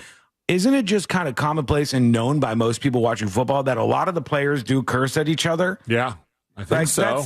That's not new, right? Like a lot of football players, they tend to curse at each other on the field. They try to intimidate each other. They say these kind of words. And, somebody watching one of the football games, I think you kind of just expect that every once in a while one of those is going to squeak out. That seems to me to be the case, but maybe I'm wrong about that. In this case, you could hear it pretty clearly. Touchdown, Detroit. What a throw and catch. I don't know if he does indeed run this SN, but that's what he at least said there for the Detroit Lions on the field. Congratulations to all involved. We're going to get some more of these dispatches here momentarily, but you could also join the show, as you know, with an email. All you have to do is email tips, TIPS, at thenewsjunkie.com, like Carol did. Carol says, "Hi, friends. Where I live, there are a lot of Amish people." We were talking about Amish people recently. A lot of them. I help them get medicines for their horses and cows. They don't use much modern medicine outside of extreme emergencies. For example, if a horse and buggy gets plowed by a car, this happens pretty often. They don't have diagnosis like we do. Tale as old as time. They don't seek them. That doesn't make them healthier. They are always pleasant to interact with, in my experience. They don't impede their ways of life on anybody. That's yeah. You mean they don't force their ways of life on anybody? It's not the same. But they keep to their communities. And yes, that's right. And I would never, ever ask them for medical advice. Just my take. Wiggle, wiggle, pop, pop, says Carol. Thank you, Carol, for that. I appreciate that. But that was in response to the story about Tylenol and autism and the claims that the Amish community has such low rates of autism. I stand by what I've said on this the whole time. I think autism is so much more on the radar because of this spectrum. It's way, way, way, way, way overdiagnosed. And I don't see too much of a jump, even though there might be a little jump in the rates of severe autism. It's much more the people on the fringes who are kind of falling underneath that banner. And I believe, like you're saying, Amish people have autism. They just don't go and get diagnosed as much like everybody else. A friend of mine who you guys have met before says, I grew up going to Amish country, buying cattle and interacting. There are autistic people, and they don't bring them out much. They stay home and work. Yeah. And you know what? That's how it used to be. You used to not see these people in public. It used to be different. And in many ways, we've gone in a positive direction from this idea of like shunning these people from society, which is terrible. But in the meantime, people say like, well, why is this autism absolutely everywhere? Now we must find a reason for this. And that's led to a lot of the online and offline debates that we've seen.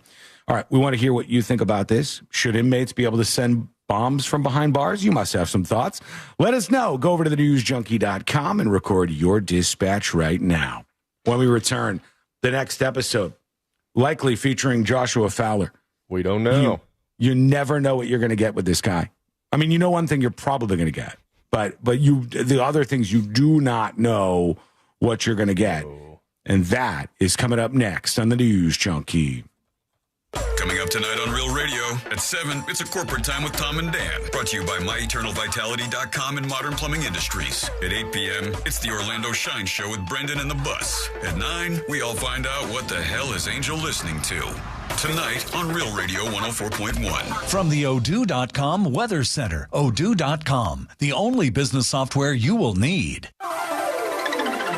I'm Fox 35 Storm Team meteorologist Jessica Dobson with a check of your Central Florida forecast. And for our Friday, we are going to be expecting the return of scattered afternoon showers and storms. Not everyone will see the rain. We'll be expecting about a 40 to 50% chance, but do plan for some heavy downpours and frequent lightning and maybe even some pockets of gusty winds along the way. Temperatures will warm their way into the low 90s, but as we head into the weekend, we will be expecting some coastal gusty showers and a few thunderstorms, otherwise looking drier for next week. From the Fox 35 Storm Team, I'm meteorologist Jessica Dobson. This report is sponsored by Lowe's. Lowe's knows how to help make your home holiday ready for less. Refresh your space with select style selections, vinyl flooring for just $1.99 per square foot. While supplies last, selection varies by location. See Lowe's.com for more details and qualifying items. Bad breath is a confidence killer. You can have the best outfit, the sharpest resume, the funniest jokes, but if your breath smells like the food you just ate, that's all people remember. It's not your fault. Bad breath often comes from your gut, and most regular gums and mints just cover it up. That's like spraying perfume on dirty laundry. It doesn't solve the problem. That's where Zelman's Minty Mouth comes in. Zelman.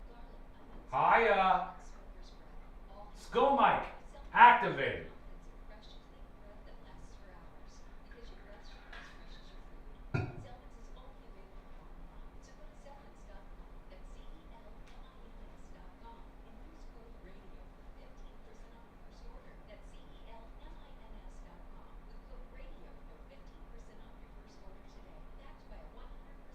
One sec.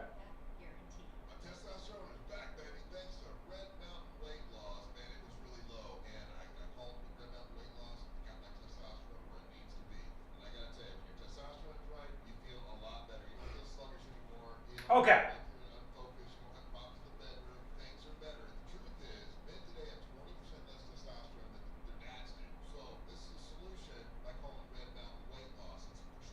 Did someone say autism is a choice a couple of days ago? Yes, somebody did. I forgot who that was from. Not somebody on the show. Charles, yes, I do. A good hot dog place in Daytona is Hogs and Dogs. Hogs and Dogs is like topless hot dog place. They say the hot dogs are decent, but the buns are great. It's a really delicious place. They have like a buffet of toppings, and you can sit down in these like 50 style booths. It's just a beautiful place. Go try it out. Love it.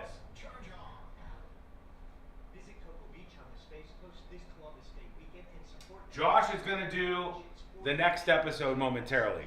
That means we're almost sure to see some action from the Jennifer Lopez front. All right? We're almost sure to see some Jennifer Lopez action. So if you're interested, that's on the way. Oh my God, Hogs and Dogs? Oh, it's so good. Damn it, Sean, I've never heard of Hogs and Dogs, and I live in Daytona. Maybe the best hot dogs I've ever had. They're all named after slurs. Every single hot dog is named after a slur. The Jew dog is fantastic.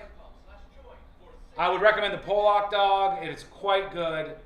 That's one of the most popular on the menu. The Snowback dog, you can get that wet as well if you want. Just really, really delicious stuff. Hi, Myron. Hi, Kelly. Hi, Vicky. 2 minutes.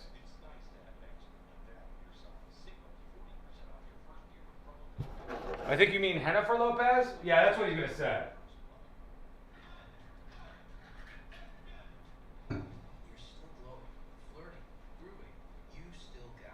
Folks, do me a favor.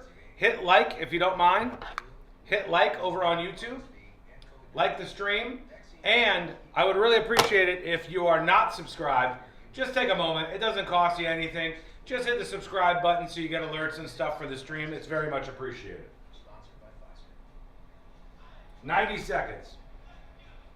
Some people just know you could save money on car insurance. Shawnee's hot dogs for the shape, not the taste. Those people are probably I will never forget that guy in Universal Studios. I'm hungry. I'm getting a jumbo hot dog. You're in good hands. And this guy goes with his family, and he's hungry. He's a big boy with a big belly. And they go, "You're not going to eat anything?" He's like, "I'm not eating some gay hot dog. I'm not going to be caught in public eating a foot-long hot dog. It's gay." And I thought, this dude is so scared of somebody thinking he's gay, he's hungry and he won't eat a delicious jumbo hot dog. That's weird, man. If I was hungry, I would eat actual penis-shaped hot dogs. I'm too worried about being hungry to worry about if I look gay or not. Get out of here, Jesus. You gotta eat. That man was afraid to eat a hot dog in public. All right, here we go. Watch this. Headphones on. Headphones on. Your full body intelligence test. That's VIOME.com. Promo code THRIVE to save $50. Do you know Mahatma rice? A staple in our kitchens for generations. It's now easier than ever with delicious recipes like cilantro and lime and all the homemade taste we love. It's ready in only 90 seconds. Perfect at home, at work, or on the go. Mahatma rice feels like home. Real Radio is on Facebook at Real Radio 1041. Sponsored by the law offices of Anajar and Levine Accident Attorneys. Call the law offices of Anajar and Levine at 1-800-747-FREE. That's 1-800-747-3733.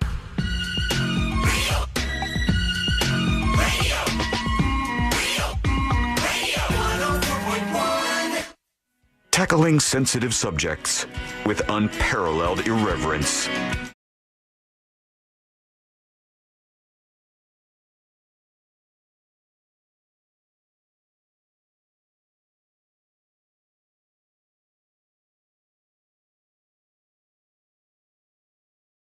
Moments in the history of this show. The roast that's going down on October 30th at Dr. Phillips Center. Those of you who are locked in are going to have a great time. And those of you who aren't, well, you're going to really miss out. This is going to be a huge, huge event with a ton of big laughs and more intense than anything else you've seen out there in the world of roasting. So do join us for the roast of me, Sean Wasson, at the Dr. Phillips Center. October 30th is when that's coming up. It's a Halloween event. You could dress to impress. Don't bring any fake like weapons or anything in your costume, but you could wear a costume, and you're going to hang out with a lot of other people who are fans of the show, and we're just going to have a blast. So come do it with us on October 30th at the Dr. Phillips Center for the roast of Sean Wasson. All right, it's time. Joshua Marie Fowler has decided to show up today. He's here. He's in the HQ seat. He's ready to go, and he's going to do this segment. So are you ready, Josh? Oh, yeah. All right, here we go. Let's do the next episode. Because there's a lot on TV, you can't possibly keep up with all of it, even though you should, because what else are you going to talk about?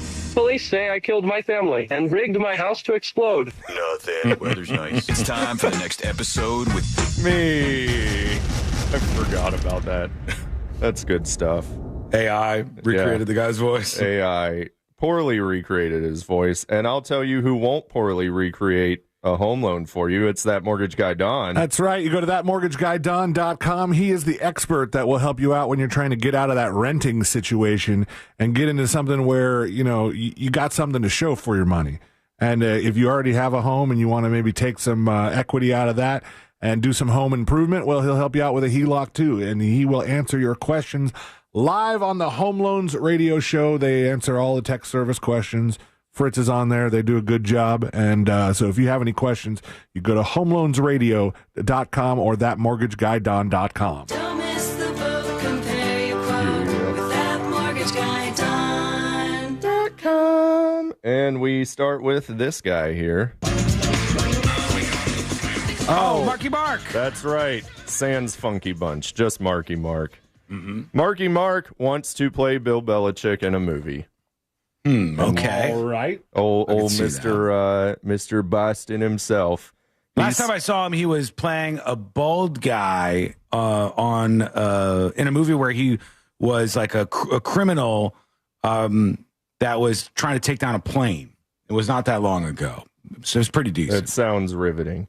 The TED star made no bones about it during his brief chat with TMZ in New York City this past week, explaining this is a goal of his because Bill's the, quote, greatest coach of all time.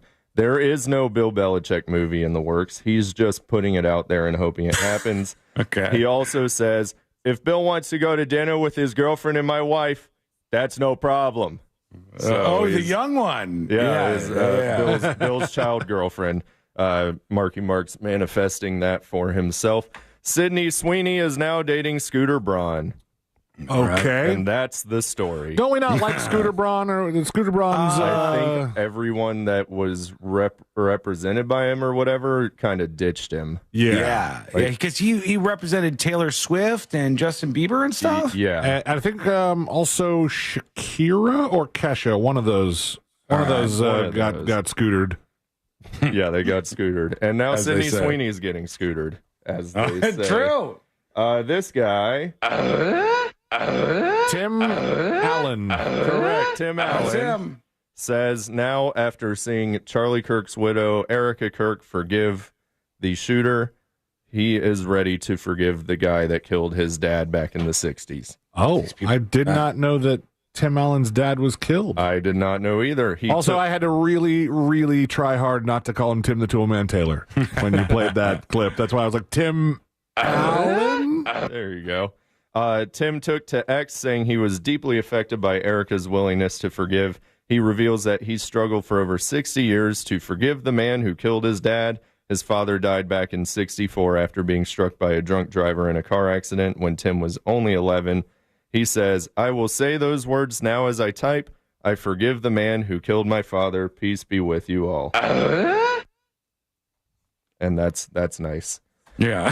Good for him. It is. It is nice. I agree with you. Longtime anti-vaxxer Jenny McCarthy says that Tylenol is bad. Okay. Okay. Is she still on this? She's still one of the original far-left anti-vax people. Jenny McCarthy hit IG.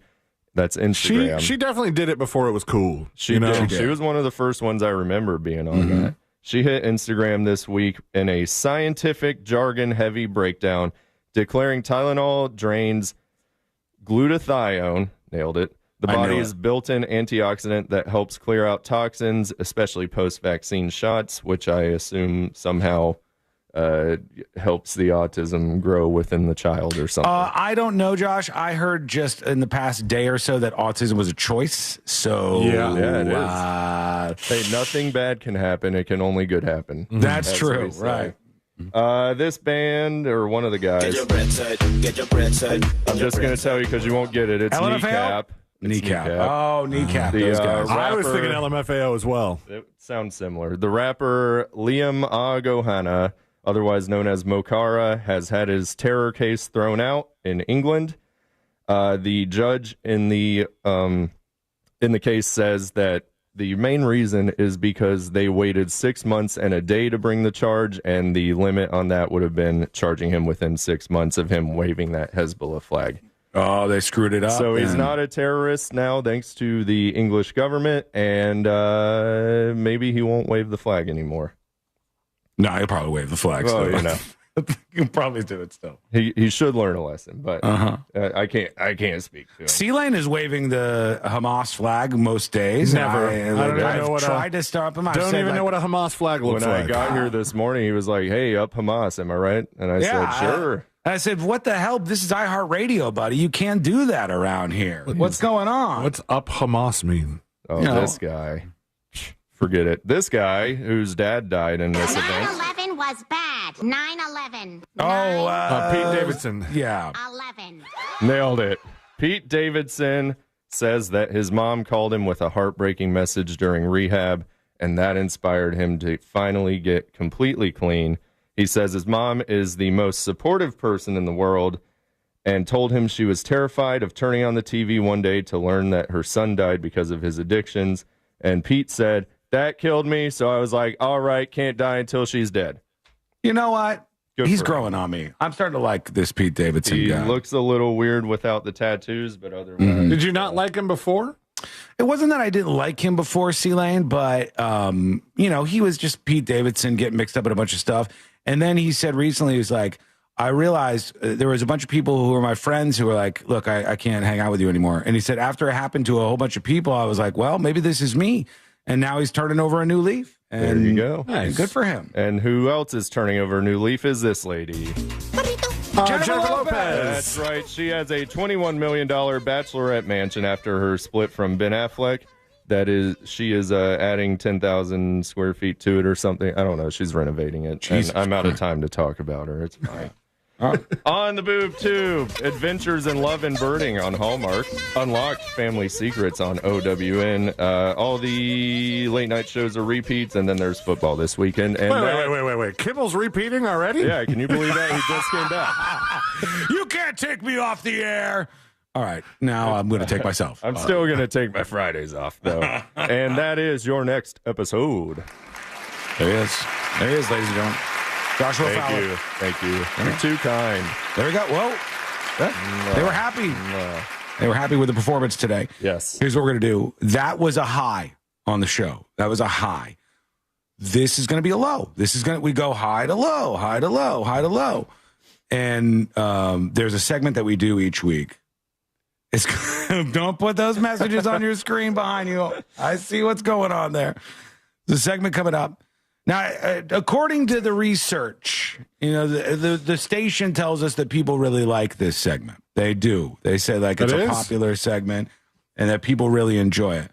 That same survey also really, really liked stories that didn't make the cut. One of the best segments on the show. Which means they love when the show's ready to leave, ready to end. We're done and we're out of here. That's their favorite part. No, this is your favorite part, many of you. And if not, well, let's see how you feel about it. Because This Week in Florida with Christopher Dolores Lane is coming up next on the News Junkie. The defending Super Bowl champion Philadelphia Eagles are in Tampa to face the Bucs this Sunday. Coverage starts at 12 noon on Real Radio 104.1 and the free iHeartRadio app. Presented by First Horizon Bank and Renewal by Anderson, official partner of the Tampa Bay Buccaneers. From the Clausman Law Traffic Center, car crash, call Clausman Law. ClausmanLaw.com.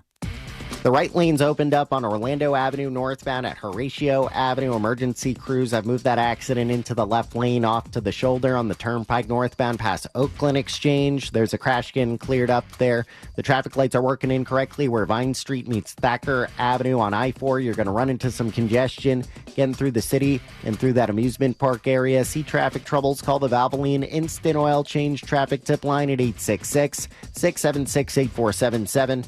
From the Traffic Center, I'm James Birmingham. This report is sponsored by Lowe's. Lowe's knows how to get you ready for a holiday hosting for less. Refresh your home before guests arrive with up to... Hey there, cutie. Oh, my goodness. Look at you.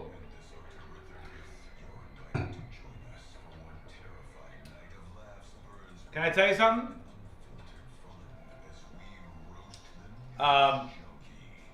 Kind of a big moment. Got on the scale this morning. 209 pounds. That's right. 209 pounds. Down from 214 to 209. The quest now to get down below 200 and then 190 by the roast.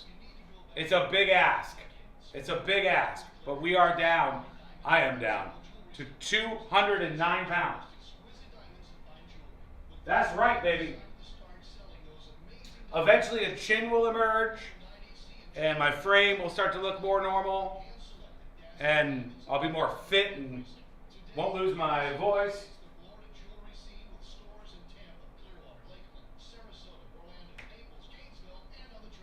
Big day, big day. So you weighed yourself post BM? Smart? No. No, it's the same every day. Very early in the morning, right after my shower, completely naked. I was at 214. This morning, kicking in at 209. We've busted the 210 region. Very soon, before you know it, under 200. I feel it. I feel it.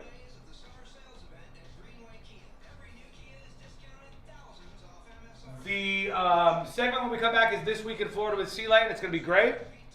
Florida Scratcher says, Christ, I would be skin and bones at 209. How big are you? How tall are you? Gotta watch myself on that. Courtney constantly reprimands me because I'll say, look how big that woman is. And I mean tall. And she's like, don't say big. Because she says big means this. Tall means this. And I'm like, oh, you're right. Okay. How tall are you that you'd be skin and bones at 209?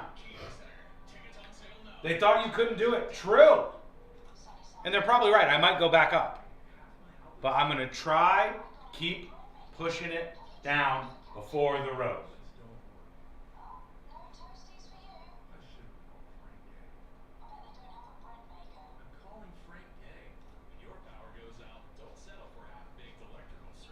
I don't know if you've seen this, but of the people who have reacted to the James Comey indictment, maybe the most shocking is that Joy Behar seemed to support it on The View. She seemed to support it, not because she agrees with Trump, because she hates Trump with a vengeance, but because she hates Comey on account of the investigation into Hillary Clinton's emails. Horseshoe theory again. You know, Trump on the right, Joy Behar going so far to the left. They both hate James Comey, but she said she supported it. I weighed 405 pounds 2 years ago. Weighed myself this morning. I'm at 197. Good for you, man. Damn.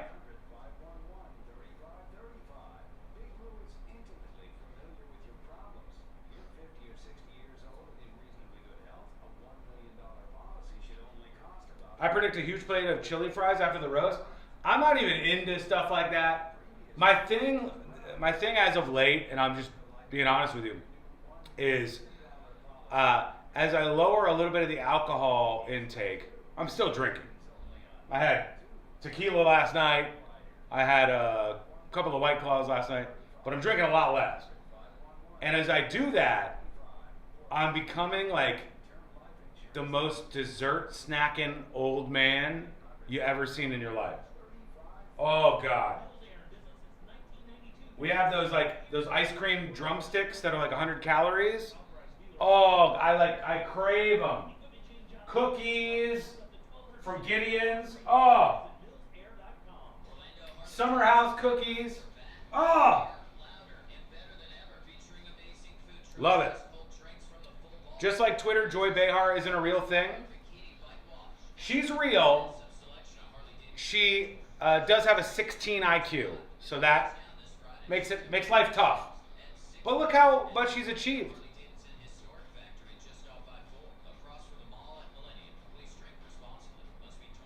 Two minutes.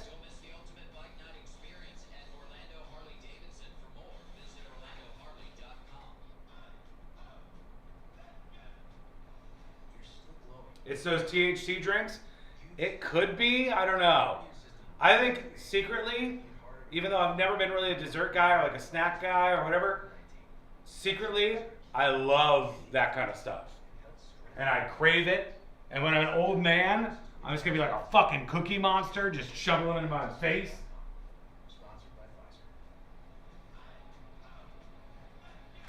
All right, 1 minute, folks. And then we're going to talk about the updates on the Epic Universe roller coaster ride. Because people are really turning on this. And I want to talk about why. Including the rumors that the guy on Stardust Racers who died, the rumors suggesting that he went on it 6 times in a row. 6 times in a row. Is it true? We'll find out.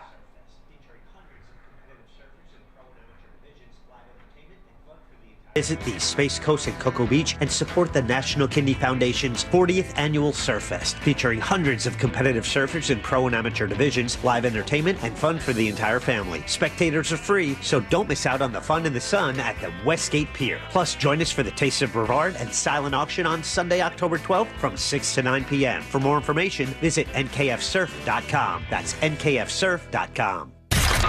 Live from the JustCallMo.com studios. Got questions after an accident? Just call Mo. Visit JustCallMo.com or dial 1-800-CALL-MO. This is WTKS-FM HD1 Cocoa Beach, Orlando. An iHeart radio station. Make us the #1 preset on your car radio and on the free, new and improved iHeart Radio app. Listen for all your music, radio, and podcasts. Free never sounded so good.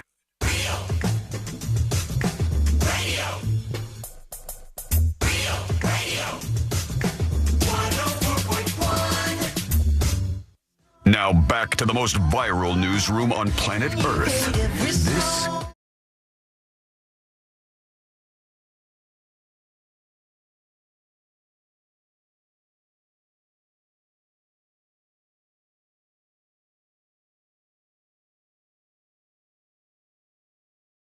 the most jaw-dropping stories from the state of Florida in the past week or so from Christopher Lane. That is coming up in just a bit. Plus, you can join us on the show with your dispatches. That's one way to send your feedback in. Or your emails, and some good ones. Heat-seeking are coming in to tips, TIPS, at thenewsjunkie.com. We also have on the way a big update in the case about the ride at Epic Universe. Some really interesting new details coming along and a new person entering the equation. I think people are turning the corner on their opinions on this one. I think people are starting to defend the theme park. I really do. I think it's interesting to see where this is going. So we got that coming up in a bit on the show. Right now, here we go. Are you ready, C-Lane? Ready, Sean. Let's do This Week in Florida. giving you a recap of the most groan-worthy stories in the state. It's This Week in Florida. That's right. The weekend is here. That means it's time to take a trip around the Sunshine State and see some of the craziness that has gone on in the past 7 days or so. And we start in Miami, where there's a woman who wants your vote for commissioner. All right. Her name is Monique Pardo Pope. My vote is for sale. I'm ready. You want her to buy your vote? Well, maybe she just says she's going to do something good for it. I'll hear what she's supporting, what she after. Monique is a Hialeah-born lawyer. She's running to succeed Kristen Rosen Gonzalez on the City of Miami Beach Commission. Unbeknownst to perhaps many voters, though, the 44-year-old is the daughter of Manuel Pardo, a former police officer who also happens to have expressed admiration for Adolf Hitler and killed 9 people over 92 days between January and April of 1986. Oh. Killed 9 people? Yeah, there's even speculation. The other thing, too. But like the 9 people is real bad. There's even speculation that his story inspired the hit TV show Dexter. Convicted of murder in 1988, he lingered on death row until 2012, when then Governor Rick Scott signed his death warrant. They called him Death Row Romeo. He was a notorious Miami serial killer. But, you know, she probably didn't pick up a lot from her dad. She does post about him once in a while, which is weird. Mm-hmm. Yet to read Monique Pardo Pope's social media tributes to her dad over the years, you'd never guess he was a notorious serial killer when she writes stuff like, "My daddy, my hero, Mishy girl loves you eternally, happy Father's Day, Poppy." Oh, wow. All right. Hashtag daddy's girl. Wow.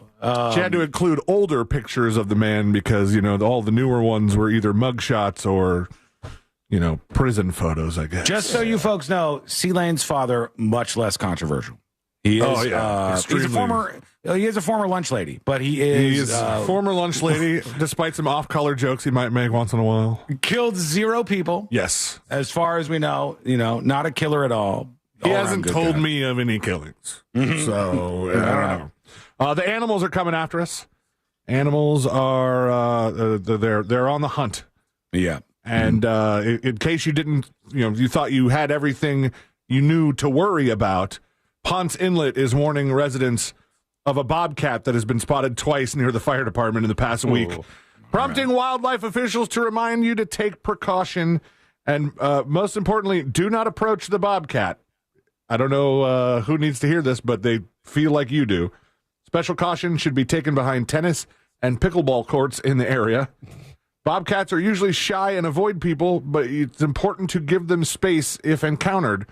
Attacks are extremely rare, but they stress the importance of being cautious and allowing the animal to move undisturbed. Now, another animal that moved much more disturbed is this bear in Lake County in a quiet rural neighborhood off Ponderosa Avenue, which sounds delicious. I'm down for it. Turned into a scene of chaos when a bear broke into a home and was shot dead inside the bathroom. Aw. Zeke Clark said it all started when the bear wandered through his garage door, which then automatically shut behind it, trapping the animal inside. You could tell the bear freaked out, Clark said. There was a bunch of damage in here because he couldn't get out. The poor bear, it said the garage door automatically shut. Really? What garage door just shuts when you walk in? Well, doesn't yours? You have a mega smart garage door, as I recall. Yours, C-Lane, does a lot of stuff, I think. Would it do that? I haven't actually upgraded the garage door at the new house. Oh, you did it the old one. one. I don't have the smart door yet. I know. I have to. That's because he spent all of his money on skeletons and Halloween lights. Hey, I got a good deal on the lights, man. Back off. The bear, desperate and panicked, made its way through the door, another door into the home. It led straight into the living room where the owner's mother-in-law was sitting. She just immediately started screaming, "Bear in the house! Bear in the house!" He said, "I jumped up, and that's when all hell broke loose." He bolted into the bathroom where the bear was eventually shot dead. I like the word economy in what she said. Like, she was like, I don't want to have to over-explain. There's a bear in the house. Why use many word? Yeah. It's like Trump. It's the Trump thing. Nothing bad can happen. It can only good happen. Yeah. Right? So, you see. They say as fall approaches, bears are in search of more food to increase their fat reserves for the winter. Aren't we all? Secure attractants such as food, garbage, bird feeders, or grills, and lock external doors at night, according to the FWC. This next one, I'm going to have you look this up in real time. Okay. This is in Weston, Florida. 2 people were rushed to the hospital after falling into an empty pool. Search empty pool Weston. Got it. Because the picture of this that they got from like the Sky News or whatever is terrifying. 2 people fell into this empty pool. Look at that pool. Oh my God. It looks blood. like the house is like, Whoa. Wait, hold on. Let me zoom in. Folks, I'll put this on See It Now. When we have something visual on the show, obviously most of you listening, we'll put it up on See It Now. That's blood? Yes. 2 people were transported to a hospital Wednesday after they fell into an empty swimming pool in Weston from the roof of a home. Wow. It is unclear whether the victims live at the home or were there to work on the roof. I think likely they were there to work on the roof. You don't really help out the roofers when you live there. Yeah, because there's construction going on the roof right now, you can see. Sky 10 was above the scene as a large amount of blood could be seen in the swimming pool. That's good gosh. All right, I'm going to put that up on See It Now as blood in the pool. Look on See It Now on thenewsjunkie.com. Over to Delray Beach, where a North Miami Beach rabbi is accused of going 2 counties north to meet someone who he thought was a 14-year-old boy for an unlawful sex act. Oy vey. Son of a bitch. You son of a bitch. Police say when Levi Cash, 64, got to the meetup site at Target in Delray Beach, he was met by a self-proclaimed online predator catcher instead. According to an arrest report from the police department, a man who runs the group 561 Predator Catchers told investigators he works in concert with decoys and catches people attempting to meet with minors for sex. The report states that Cash and the decoy messaged through the app Grindr. The arrest report lists multiple sexually explicit messages that Cash sent the decoy. When reached for comment, a Catholic priest said, see, not just us. Not just us. Nice. Palm Beach records show he's being held at the agency's main detention center on a $60,000 bond. In Fruitland Park, the police department could use your help investigating a shooting between 2 vehicles. Happened around 10:40 p.m. Friday near the intersection of Highway 27 and Register Road. Officers say the suspect vehicle, whose make and model are unknown, that's going to make it hard, fired several rounds at a 2012 black Mazda 4-door in the middle lane. I'll keep my eyes out for this suspected vehicle. Unknown vehicle. The driver of the Mazda sustained a graze wound and was treated at a local hospital. Officers observed multiple bullet holes along the left side of the victim's vehicle. Which they name again. We don't know the name of the shooter's vehicle, but the 2012 black Mazda 4-door is well documented in this story. Damn. The vehicle was also leaking fluid from the front end, probably from the gunfire. You don't mess with motorcycle clubs, friends. True. It can get dicey. A 47-year-old man, Randall Ray Love, is facing charges in connection with a suspected arson that occurred earlier this month at the clubhouse for the Enforcers Motorcycle Club in Palm Beach County. According to a spokesperson for the police department, the fire occurred on my birthday. Oh, look at that. Happy birthday. Right around 6 a.m. A lot of good stuff happens on your birthday. When's your birthday again? September 11th. What happened? The flames were quickly extinguished by firefighters, and investigators determined the fire appeared to be the case of arson. They arrested him the next day in another city. He faces 1 count each of second-degree arson, burglary of an unoccupied dwelling, and criminal mischief of property over $1,000. Guy's got crazy hair in this mugshot. Oh, does he? Little crazy hair. In Bradenton, this kid, poor guy. A man was arrested Sunday after he was caught doing a burnout to impress girls, which they put in quotes, which means he said this to the police. This lunatic. He was doing a burnout to impress girls at a red light while driving under the influence.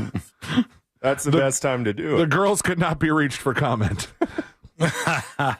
Officers with the department's crime reduction team say they were patrolling 12th Street in downtown Bradenton when they heard a vehicle revving its engine. Soon after, they saw a silver pickup barreling southbound at high speed. The driver, 28-year-old Juan Leon, swerved to avoid the officers and pedestrians, but was stopped at a red light. That's when Leon, the officer's already in pursuit. That's when he opted to do a burnout, Bradenton police said. Leon reportedly told officers he did the burnout to impress girls. He was arrested on several charges, including DUI, reckless driving, and aggravated assault. Didn't say what the aggravated assault. Yeah, what? He also faces a criminal mischief charge due to damage caused to the crosswalk. They charge you for that? Apparently. Wow, really? For the tire marks? Well, yeah, they got to repaint it. You put those spin out marks, those tire the Department of Transportation to do it. They're repainting crosswalks all over the place. But each one they do is more money. Stuff. Well, they want to get rid of this too. They don't want the spin out marks. This guy should pay for it. Well, I mean, apparently he is. He's been charged with that. And last but not least, in This Week in Florida, Halloween came early for some U.S. Customs and Border Protection officers at Tampa International Airport who found human remains in a traveler's baggage, including part of a skull. Officials said the passenger had declared 10 cigars before officers searched a foil-wrapped duffel bag and found the remains, along with other undeclared cigars and prohibited plants.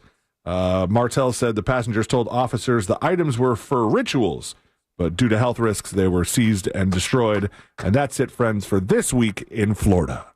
Thank you, C-Lane. What a time to be alive, especially if you're in the state of Florida, because now the open carry law has apparently gone into effect, and there's people who are engaging in this. There's some guy like filmed himself at a Walmart, and he's just got like his gun. It looks like his gun is missing pieces, if I'm honest with you.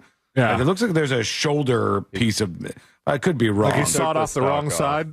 Yeah, I mean, I don't know what. I'm not up and up on guns. This is probably just some like poorly built rifle, but it looks like it's missing the buttress that goes up against your shoulder if you're a normal person shooting a gun. I saw this guy had it in public here yesterday. I saw when we were researching that the lady that said the thing about her school, like that she wanted to shoot it up or she was very close, and she had a number of other concerning posts on Facebook.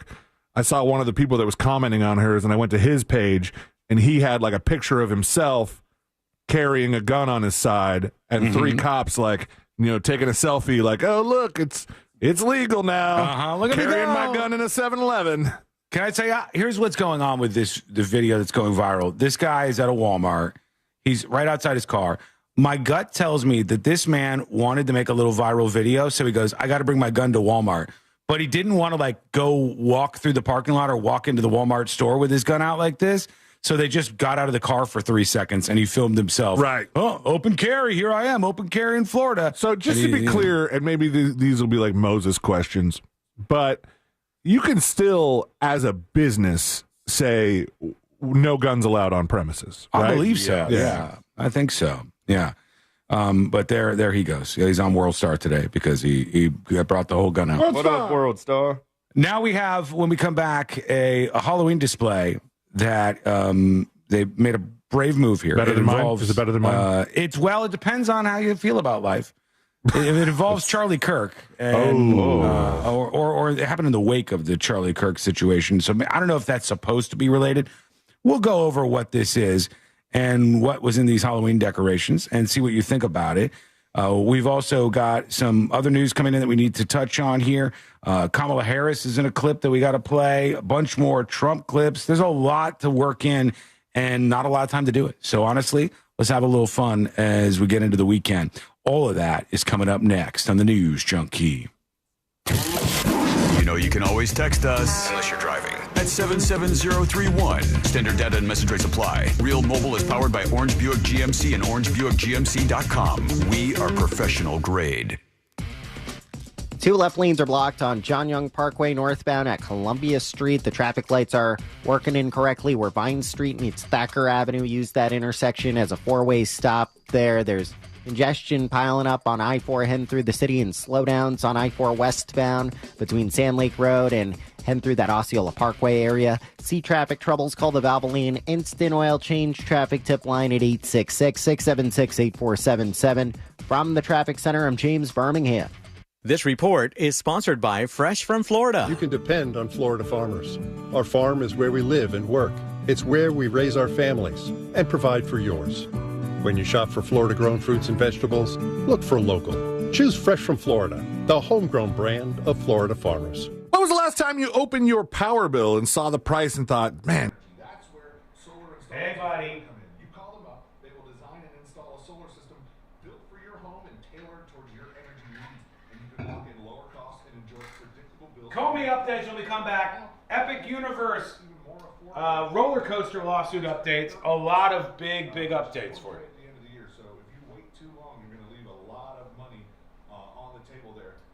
It looks like just a big hoax alert. It looks like the story about that missing teenager, where he said he was like running from 4 Mexicans or something, and then they saw him actually leaving on a bicycle. It looks like that may be a hoax in the making. Some of the details I'm seeing coming out now are like, oh, this kid was wearing a MAGA hat, and 4 Mexicans grabbed him, and now they don't know where he is. It looks like that story may have been made up. We'll keep an eye on it, but be very careful. I don't think that's real.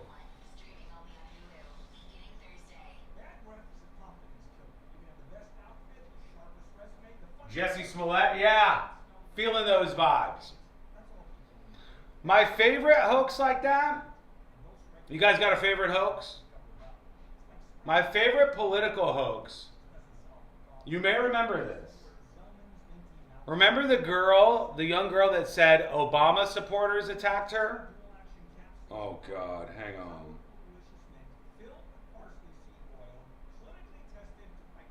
One sec.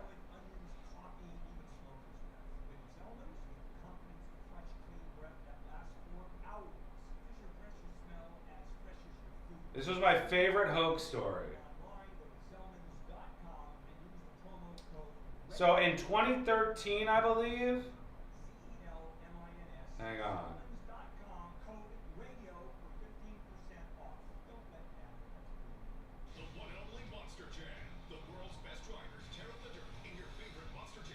Ashley Todd.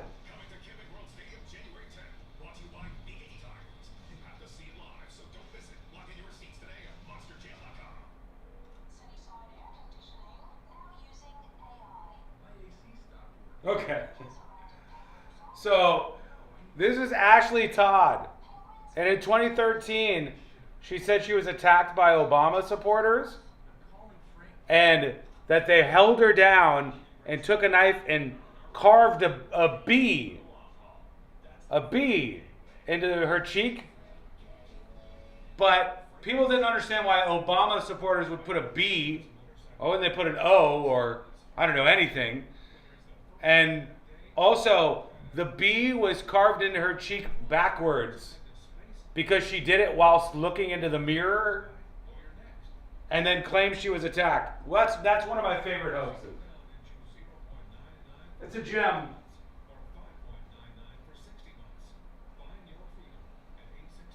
Oh, they're rewinding over on Twitch. New feature alert.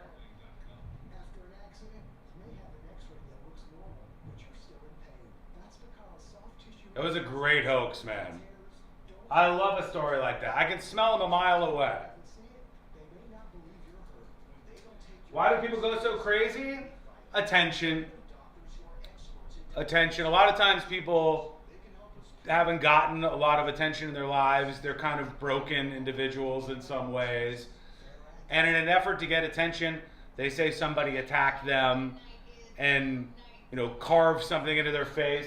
There was a story about some lesbians, I think in Seattle or something, that had claimed they were attacked, or this lesbian woman who said she was attacked. And then when they looked at the security footage, again, same kind of thing, like the whole story was made up. Because people want that kind of attention, unfortunately.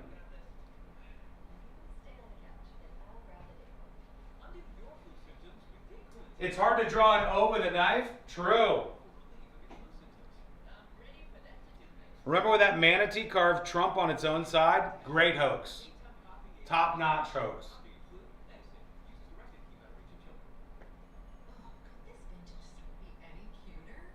One minute, we're coming back.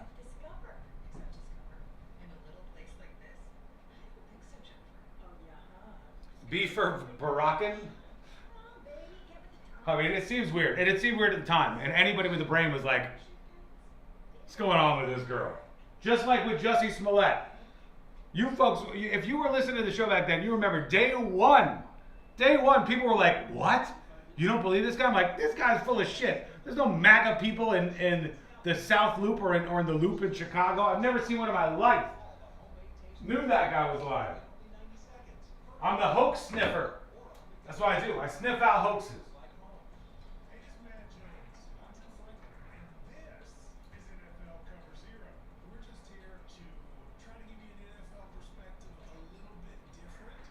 Coming back. Jones. I'm Drew Franklin. And this is NFL Cover Zero. We're just here to try to give you an NFL perspective a little bit different. Did you see the Colts pretzel? That was my other big takeaway from that game. What was that? Oh, my. We think NFL coverage should be informative and entertaining. And twice a week, that is exactly what you're going to get. Open up your free iHeartRadio app, search NFL Cover Zero with Matt Jones and Drew Franklin, and listen now. Think orange for your next vehicle. OrangeBuickGMC.com. We are professional grade.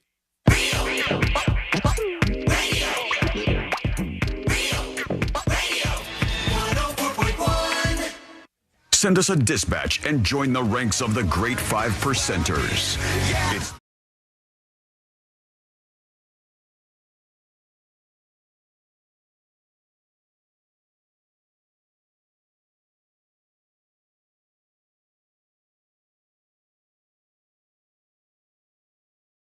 Watch. In just a moment, is this a hoax? We'll talk about it. We're going to talk more about the reaction to the James Comey indictment. If you don't know who that is, the former head of the FBI has been indicted, and some of the reaction that we have coming in we'll get to momentarily. But a lot of people have been emailing and reaching out about this missing persons case where this young dude in Florida had reported that he was kidnapped, or that there was like some Hispanic men kidnapping him. He's a 17-year-old named Caden Spate, I think is how you say his name. And the original reports, like I'm the hoax sniffer, okay? I am the hoax sniffer. I know all of the hoaxes. I knew Jussie Smollett, day one, baby. I knew right away what was happening there. I was like, this guy is lying. There aren't MAGA people in Chicago and downtown. Never seen one in my life with a MAGA hat on in downtown Chicago. Yeah. Total Spent a lot sniffer. of time there. I am the hoax sniffer, C-Lane. Yep. I am the great hoax. Well, I'm the hoax sniffer. I sniffed these out. I was telling people on the break, do you remember the McCain staffer girl who did the hoax? Do you remember her? Which one was she? Hang on, I'll show you. Ashley Todd is her name. And this woman said she was like mugged and attacked by Obama supporters. And then they released this photograph of her, and she had carved a bee backwards into her own cheek. And people were like, well, why would it be a bee? And then why is it backwards? I didn't know she was a McCain staffer. Both of us. I got you with it first. That's what they call McCain staffers. They're snaffers. So, I guess she was like somehow like loosely tied to the McCain campaign. And she said she was attacked by Obama supporters. And immediately I was like, it's a backwards bee dummy. It's a hoax. I'm the hoax sniffer. I sniffed them from a mile away. I know what's going on here. And I sniff a hoax on this one. Because this kid said he was wearing a MAGA hat and he was in Marion County and that 4 Hispanic men in a van pulled up and grabbed him or something. And then when they looked into it, they found out that the young guy actually left the scene on a bicycle, like he was cruising on some bike that he bought at the store. So I don't know what's happening here with this guy. I hope they find him. He's 17. I hope, he get everything together. But that seems like a hoax to me if you see that story making the rounds this weekend. No matter what, I hope they find the guy, and I hope that he's okay. But it doesn't seem like 4 Hispanic dudes in a van kidnapped the guy in a MAGA hat. I don't think that that's happening out there. That's why they said there was no evidence of it. It just sounded weird out of context where they're like, well, we have a missing child.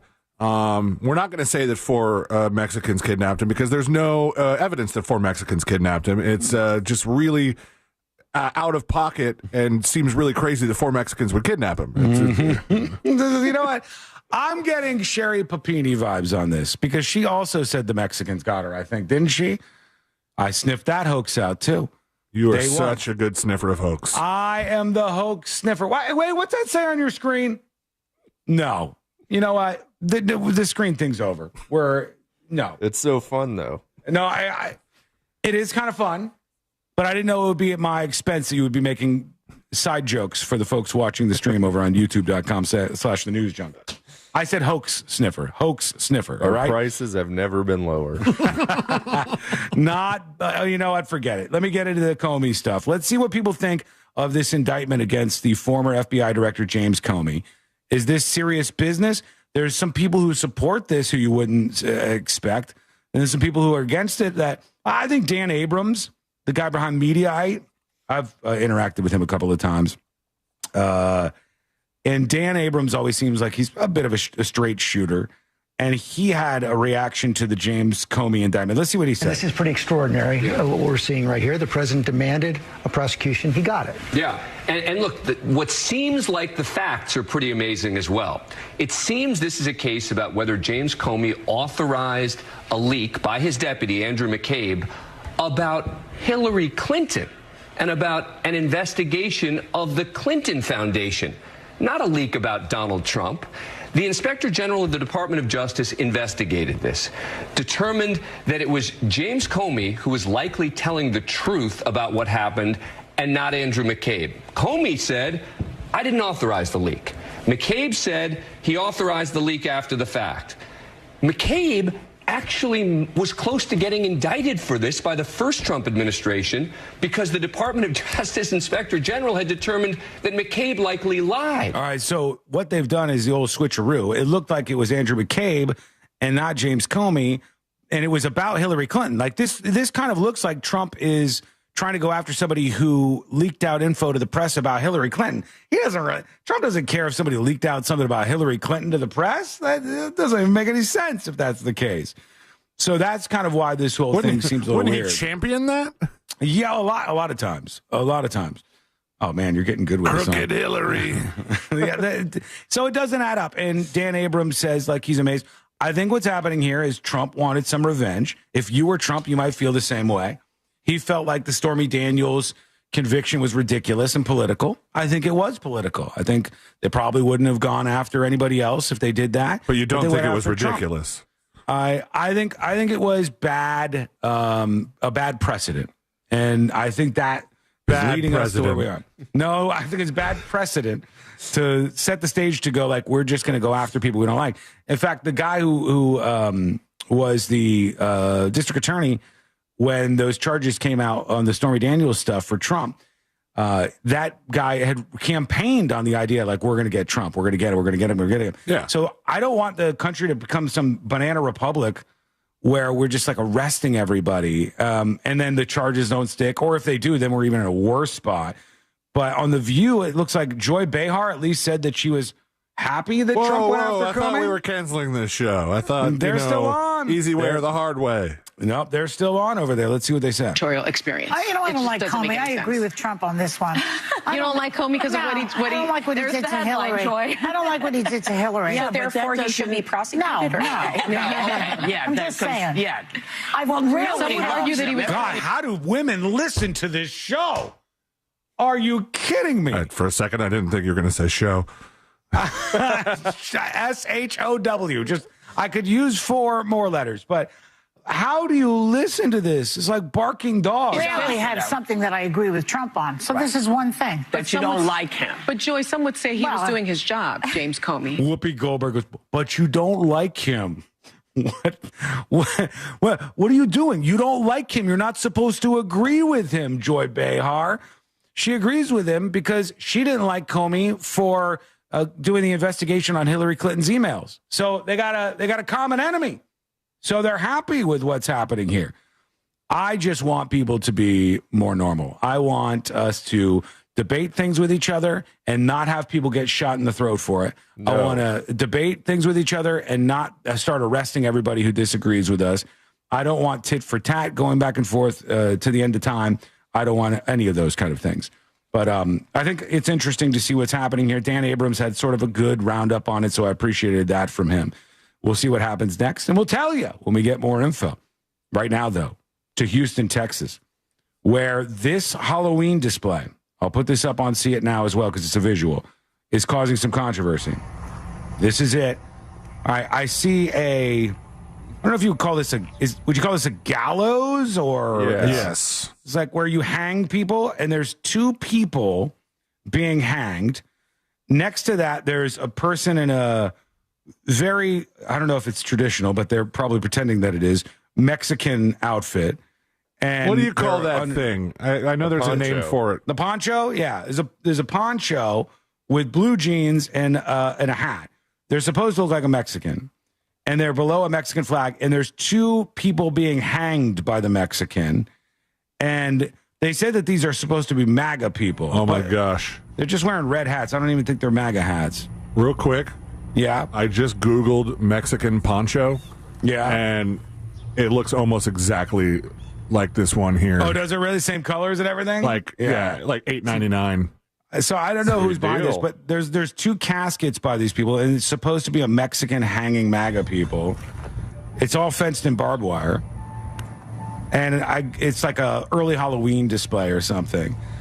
So some folks are upset about this.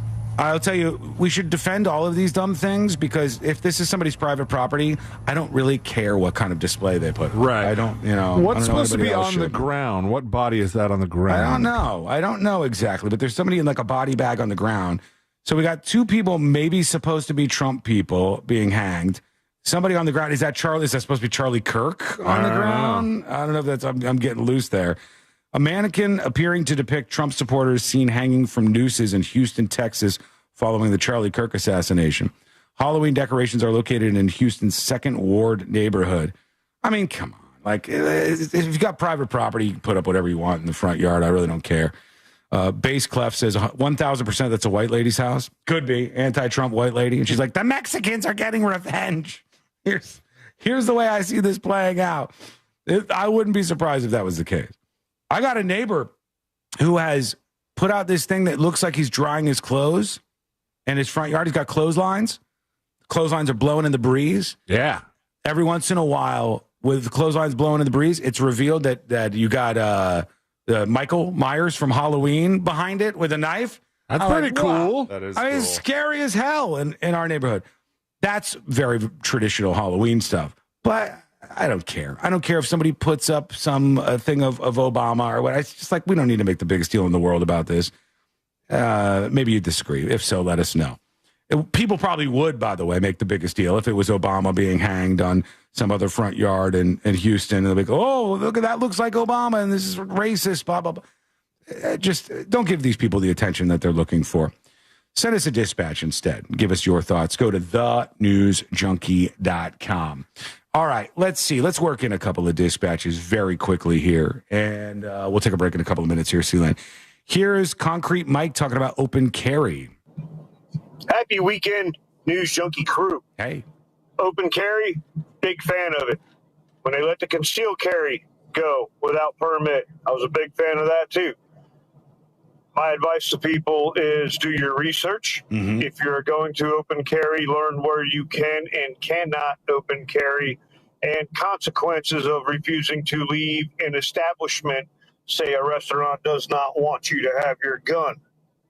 If you do not leave, that is felony trespass with a firearm. Ooh. So do your research on it. Always a good idea. Nice. Do your research. Know what's going on. A lot of people in Florida didn't. That's why the sheriffs were upset a bit. And here's TD who says, we're gross. We're gross. Why post a picture of a ton of blood in a pool? Oh my gosh, we're like perpetuating this awful culture of looking at badass online and normalizing it. I love you, and I know that it's like, oh, it's a show, and it's all kitschy, newsy stuff, but like, gross. It's not normalize death and looking at it. Wait, do we know that the guy died? Did the guy definitely? No, they were rushed to the hospital. It was on the news. Yeah. I think, I don't know if this person is confirmed to have died, but it is a crazy photo. And it's not that horrific. It's a lot of blood, but it's a visual on the show. And when we're talking about it and reacting to it, I think if people want to click it, they should be able to go look at it on See It Now. You don't have to click it. I'm sorry that it bothered you, TD. Of all the times, though, to fall off a roof, mm-hmm. I mean, a pool would be ideal. It would have been great. It was if like it had almost water in all the it. way there. So close to being a great landing, but just not. All right, what do you think? Let us know. Send us a dispatch at thenewsjunkie.com. When we come back, I'm not sure if our friend Mo is going to be able to make it in today. If he does, we've got some questions for him. But I want to talk in jury duty next. The updates. People are turning on this family that is suing Universal for the Epic Universe roller coaster death. All right, this was the death on this ride, Stardust Racers, the roller coaster, and some big new info and a second person coming forward. All those details coming up next on the News Junkie. Real radio is The Monsters in the Morning. And also, this is a man who wants a full fringe suit, by the way. So well, listen, I can be fruity tooty sometimes. That's fine. I'm talking about full. Oh, I saw that you just recorded that. Thank you for that. The Monsters in the Morning. Real Radio 104.1. This is Chris Broussard. Here's what's trending from the iHeart Sports Network. Presented by DraftKings. Week 5 of the college football season is underway with 8th-ranked Florida set to roll tonight. They'll visit Virginia. That's their ACC opener. UCF, they'll open their Big 12 slate. Hello. DraftKings is all about responsible gaming. It's more fun when it's for fun. So play responsibly. DraftKings, the crown is yours. Gambling problem? Call 1-800-GAMBLER. 21 or older. It's Friday. It's time for you to program the show. What song am I going to end the show and the week on for Today I Learned? The 5th song I see mentioned will be the song that we end on today. Chasing Edmund. Nope, that's number 1. ABBA, Waterloo. Nope, that's number 2. Sean, when I click on the link of the blood in the pool, it takes me to Trump. I'll take a look at that.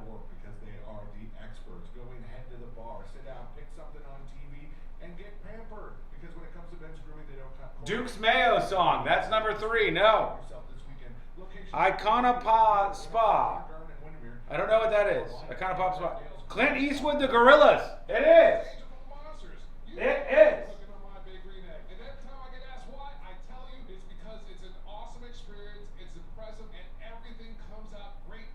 Excellent. If you don't have one, you gotta go visit my friends at Wassie's Beach. Got it.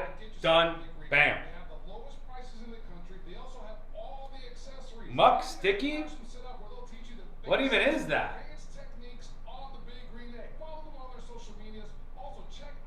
Maybe Universal could find a loophole in the app that says the wheelchair guy can't sue. He's going to be able to sue. He's probably going to get a settlement payment from Universal. But Benjamin Crump and these attorneys, it's kind of gross what they do. It's kind of gross. They start throwing out a bunch of bullshit and lies about the guy and about the theme park and about how the ride went. And they throw these press conferences and feed stories to the local press to turn the temperature up, to get Universal to want it to go away, to settle. And then we never end up knowing what the truth is. It's stupid. It's gross behavior from attorneys. It's basically legal harassment is what it is. It's essentially legal blackmail, where you take your client with a case, the client's in a wheelchair, and they died, so people are going to feel bad for them. You bring forward your client, and you go, how could this theme park have killed this poor man? He had no issues with his health, okay? He was fine before this. Sure, he was in a wheelchair. Sure, he had some spinal issues, but he was fine before this. It's gross. Let me fix that see it now pose.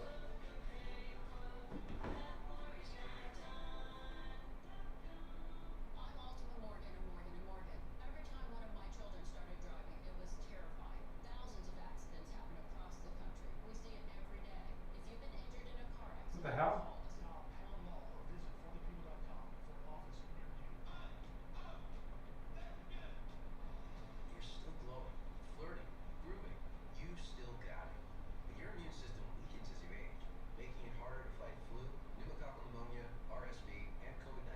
Interesting. Vaccines are a key part of any health routine and help strengthen your immune response. Ask your doctor or pharmacist which vaccines you need. Schedule in minutes at vaxassist.com. Sponsored by Pfizer.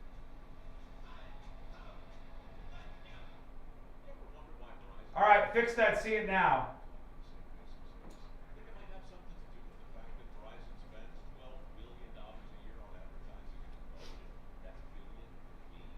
Yeah, I just think that type of lawfare, where you go find a victim with a good case where the public is going to feel bad for them and have sympathy, weaponize the sympathy and empathy, which we've been talking about, weaponize the empathy for this person and their family to go to a big moneyed target, which is Universal Studios.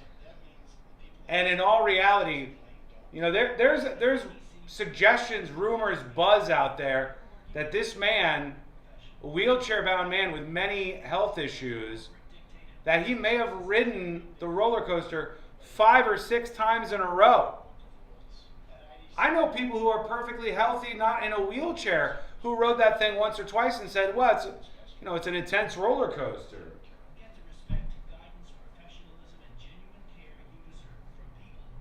"45 seconds. What did you think about the White House calling all the generals and admins around the world to show up in Virginia next week?"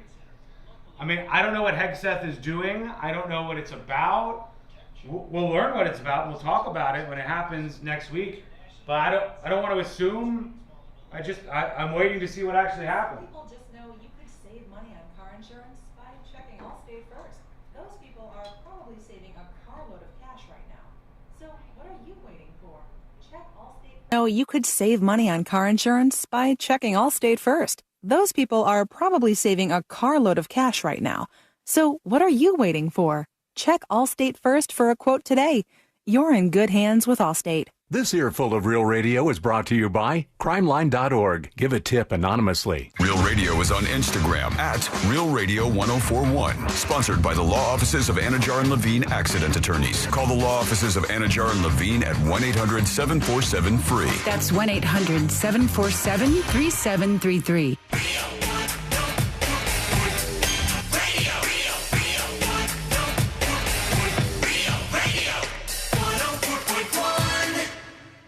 Story time with the 3 best friends you never knew you had.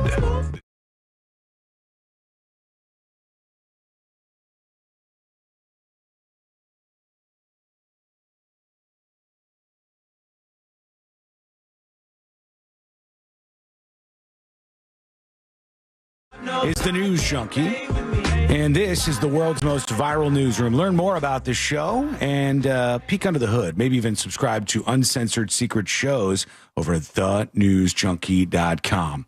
I want to get into jury duty because I want to talk about the updates in this roller coaster story, which is kind of getting a little gross. It's getting a little gross, in my opinion.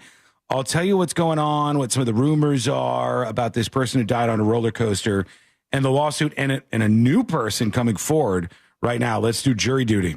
Court is now in session, so put your phone down and pay attention before we call the bailiff over to whip your ass. You're now on jury duty with the News Junkie. Jury duty brought to you by the one, the only Mo DeWitt of the DeWitt Law Firm.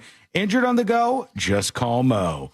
800-CALL-MO, 800-CALL-MO, or go to justcallmo.com. After an accident, you need a great attorney who's going to spend some time figuring out what's going on with your story and then fight those big insurance companies, those big, bloated, bad insurance companies. All you have to do is pick the attorney that I'm telling you about all the time over at justcallmo.com. All right, let's talk about this lawsuit. I think this is crazy. Honestly, I think it's gross. I think it's kind of gross what's happening in a way here because you have all these part? Well, let's talk about the basic details real quick. It's at a new theme park called Epic Universe. Correct. There's a roller coaster. C-Lane's been on this roller coaster. Hell yeah, it was a great roller coaster. Yeah, it's super fun. But both Josh and C-Lane have been on this roller coaster called Stardust Racers. I didn't go on it. It looked a little crazy, but people love it. People love this roller coaster. But like any other roller coaster, it does a number on you. It's like a lot of G-forces and stuff, I would imagine. And it goes fast. And this man, originally, we just hear that he died on the roller coaster. Oh, God, that's bad. Oh, he had blood all over him. Oh, there was like a giant chunk of metal or something on him as this roller coaster came to a stop and he was dead. And then we hear that the medical examiner said he died from multiple blunt impact injuries and said it was an accidental death.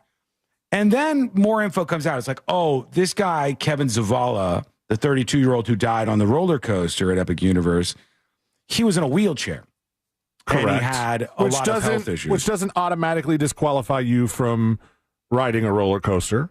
No, it doesn't. But there are a lot of warnings when you're going to ride a roller coaster like that about your health and your heart and your back and unborn baby. Unborn babies, they'll shake them up. It's no good. And so there's a lot of stuff like this. This guy, this is a rumor at this moment, okay? I'm going to tell you, so it's a rumor, but I'm hearing from a lot of people that this guy may have ridden Stardust Racers like 5 or 6 times in a row, all right? He may have gone on this ride a couple of times in a row. The lines at Epic Universe, because it's a new theme park and because it's not included in anybody's annual passes, the lines are really interesting. A lot of the rides, like Monsters Unchained, which is a great ride that's over there, you can get on it 15 minutes. Stardust Racers, you can usually get on this legendary now, well, for some reason, a roller coaster in like 15 minutes.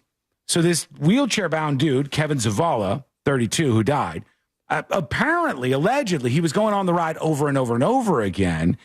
And then the last time he was not waiting in line, or just he was getting off, waiting in line, getting on, getting off, waiting in line, and getting on? I can't tell yet. There's a lot of information and much in the way of misinformation about this. But at least some of the things being said are that he went on this ride multiple times, possibly. Okay. And if you have health issues, he did. If you had spine issues, and I'm hearing that possibly he did, you probably shouldn't ride an intense roller coaster like that many times in a row if that's what actually happened here. But he's not even the only one, because now there's a woman who says, oh, hey, I too was injured. I too was injured on this roller coaster, and I too want to pay out from this. She's got a different law firm. The original guy has the Ben Crump law firm. And I think what they're doing is a little gross. Like it's an area of law where I go, I get it. You are essentially doing a legal blackmail. You have a person who's going to get a passionate response from an audience. You're gonna weaponize the empathy that people feel for this wheelchair-bound man who died on a roller coaster. You're going to, and here's what's happening right now, They're going to seed all of these news stories in the local TV stations and newspapers to keep the story going, to keep the pressure up on Universal. They're going to keep going with this stuff over and over and over again because they want Universal Studios to pay them out. And they're going to get a bunch in attorney's fees. And, of course, the family will get some money. I think no matter what, this family's probably going to get a payout. I think they're probably going to get a payout, and Universal probably wants this to go away. But I see these attorneys circling around and trying to get the most they can out of this. And there's a level of grossness that I see in these cases like this. It seems a little weird. But we'll see what happens. We'll see who ends up winning in this case. The battle between Ben Crump's law firm and this other woman who's now suing and Epic Universe over the ride. But I think people are turning the corner. I think people are like, this is an accident. This was an accident. This person died on this ride not because the ride was broken, not because there was something wrong with the ride, not because an attendant on the ride did something wrong, not because Universal Studios did something wrong, but it was an accident. He just ended up dying because he was a person who wasn't that well off in terms of his health. But let us know what you think. Send us a dispatch right now over on thenewsjunkie.com. All right, we got to get to some more dispatches here in a moment. But I did want to work in a couple of things. We got TikTok, ladies and gentlemen. Ladies and gentlemen, we got TikTok. Yeah. We got it. Somehow, some way. To go away, or we got them to stay? They're staying. I thought we wanted to get rid of them because they're like Chinese and they were infecting the minds of the kids. China. But we got them now. We own them. We own a portion of the company in America, I guess. This is Trump talking about this week. Let's listen in quickly. Mr. President, now that Americans will have operational control, do you want to see the algorithm suggest more MAGA-related content prioritized? I always like MAGA-related. If I could, I'd make it 100% MAGA-related. It's actually a good question, but I would, yeah, if I could make it 100% MAGA, I would, but it's not going to work out that way, unfortunately. No, everyone's going to be treated fairly. Every group, every philosophy, every philosophy very fairly. Thank you. Oh, he says everyone's going to be treated fairly. I don't think, if you look at the details, I don't think they're going to like have any control over the algorithm. No, I think they have to like rent the algo. I think China still maintains that a secret. We have to rent it? Yeah. Like they get to keep their algorithm on TikTok, which basically just force feeds your kids a bunch of stuff about whatever they're watching over and over again. Whether it's like Gaza videos or videos of people like robbing each other, women fighting in Burger King parking lots. It'll radicalize you on anything because it'll keep giving you what you want to see. But there we go. We own TikTok. What do you think about that? We'll throw that on the fire as well. Tell us with a dispatch to thenewsjunkie.com when we come back. A legend, an absolute legend, is making a return. And no, I'm not talking about Michael Richards. This is a comedian, a comedy legend. I'll say comedy legend, not comedian. A comedy legend is making his return, and I am here for it. I think he is an awesome person, and I hope he sees great success. Who is it that's mounting this big comedy comeback? That is coming up next on the News Junkie.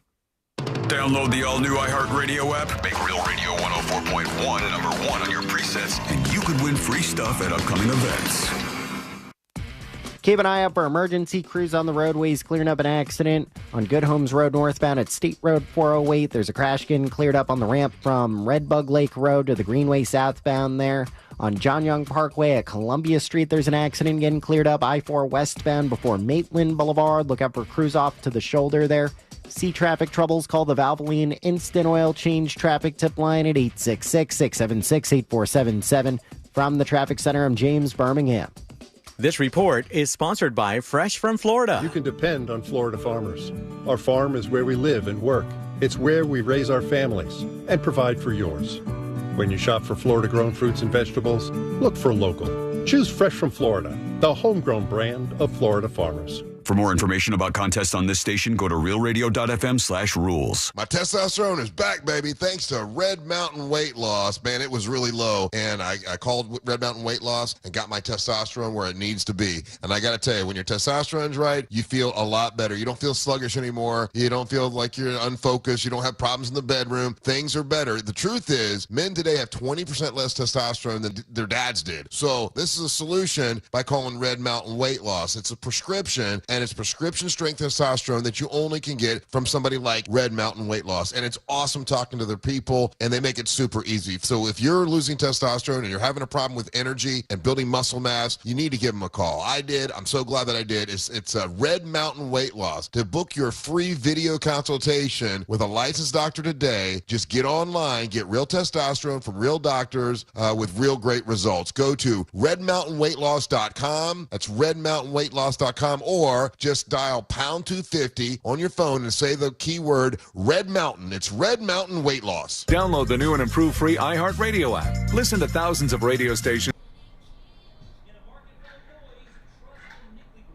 Hey folks, the Power Hour is here. It has arrived. Final hour of the show for the week.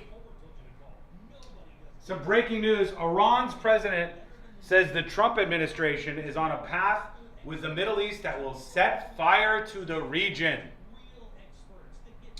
Which is rich because Iran is responsible for like all of the bad shit that happens in the Middle East. Hezbollah, funded by Iran. Hamas, funded by Iran. The Houthis, funded by Iran. Every single group, faction, terrorist organization that is currently causing huge issues in the Near East or the Middle East, almost every single one of them is funded by the government of Iran.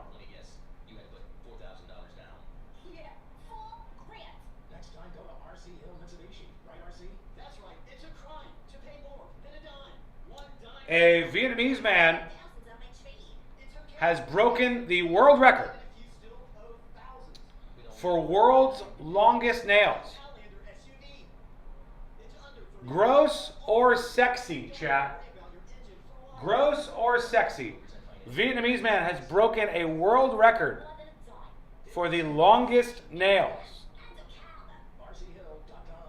Gross or sexy? What do you think? That is something. This man cannot wipe his ass. What's this guy doing in the bathroom?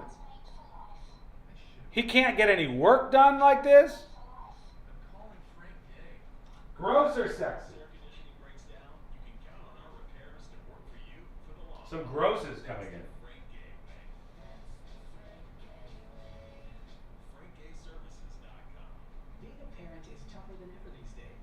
Dan, the answer is you don't.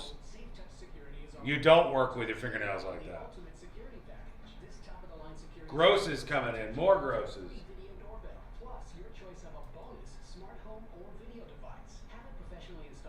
Wonder how he waxes his carrot? Come on. Hot AF? Coastal Kelly's into it.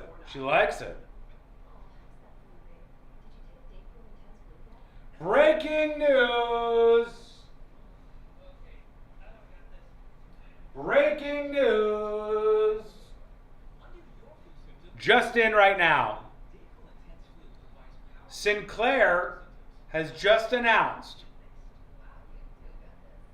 that they will end their preemption of Jimmy Kimmel Live, and the show will return as of today on ABC affiliates. They said, we've received thoughtful feedback from viewers, advertisers, and community leaders, and we're working back and forth with ABC.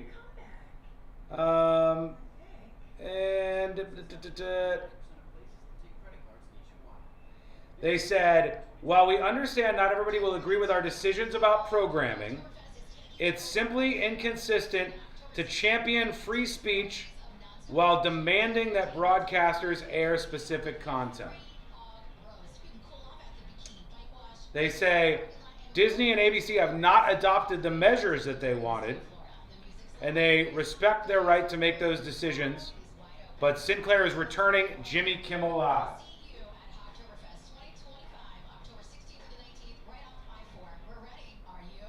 45 seconds. We're coming back. Put your pants on.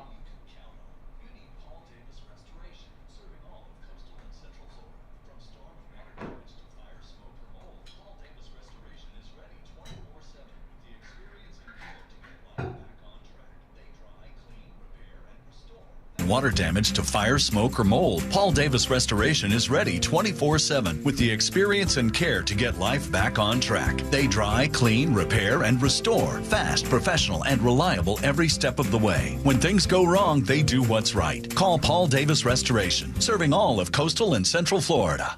Broadcasting live from the JustCallMo.com studios. Need help after an accident? Just call Mo. Learn more at JustCallMo.com or call 1-800-CALL-MO. This is WTKS-FM HD1 Cocoa Beach, Orlando, an iHeart radio station. Make us the #1 preset on your car radio and on the free new and improved iHeart Radio app. Listen for all your music, radio, and podcasts. Free never sounded so good.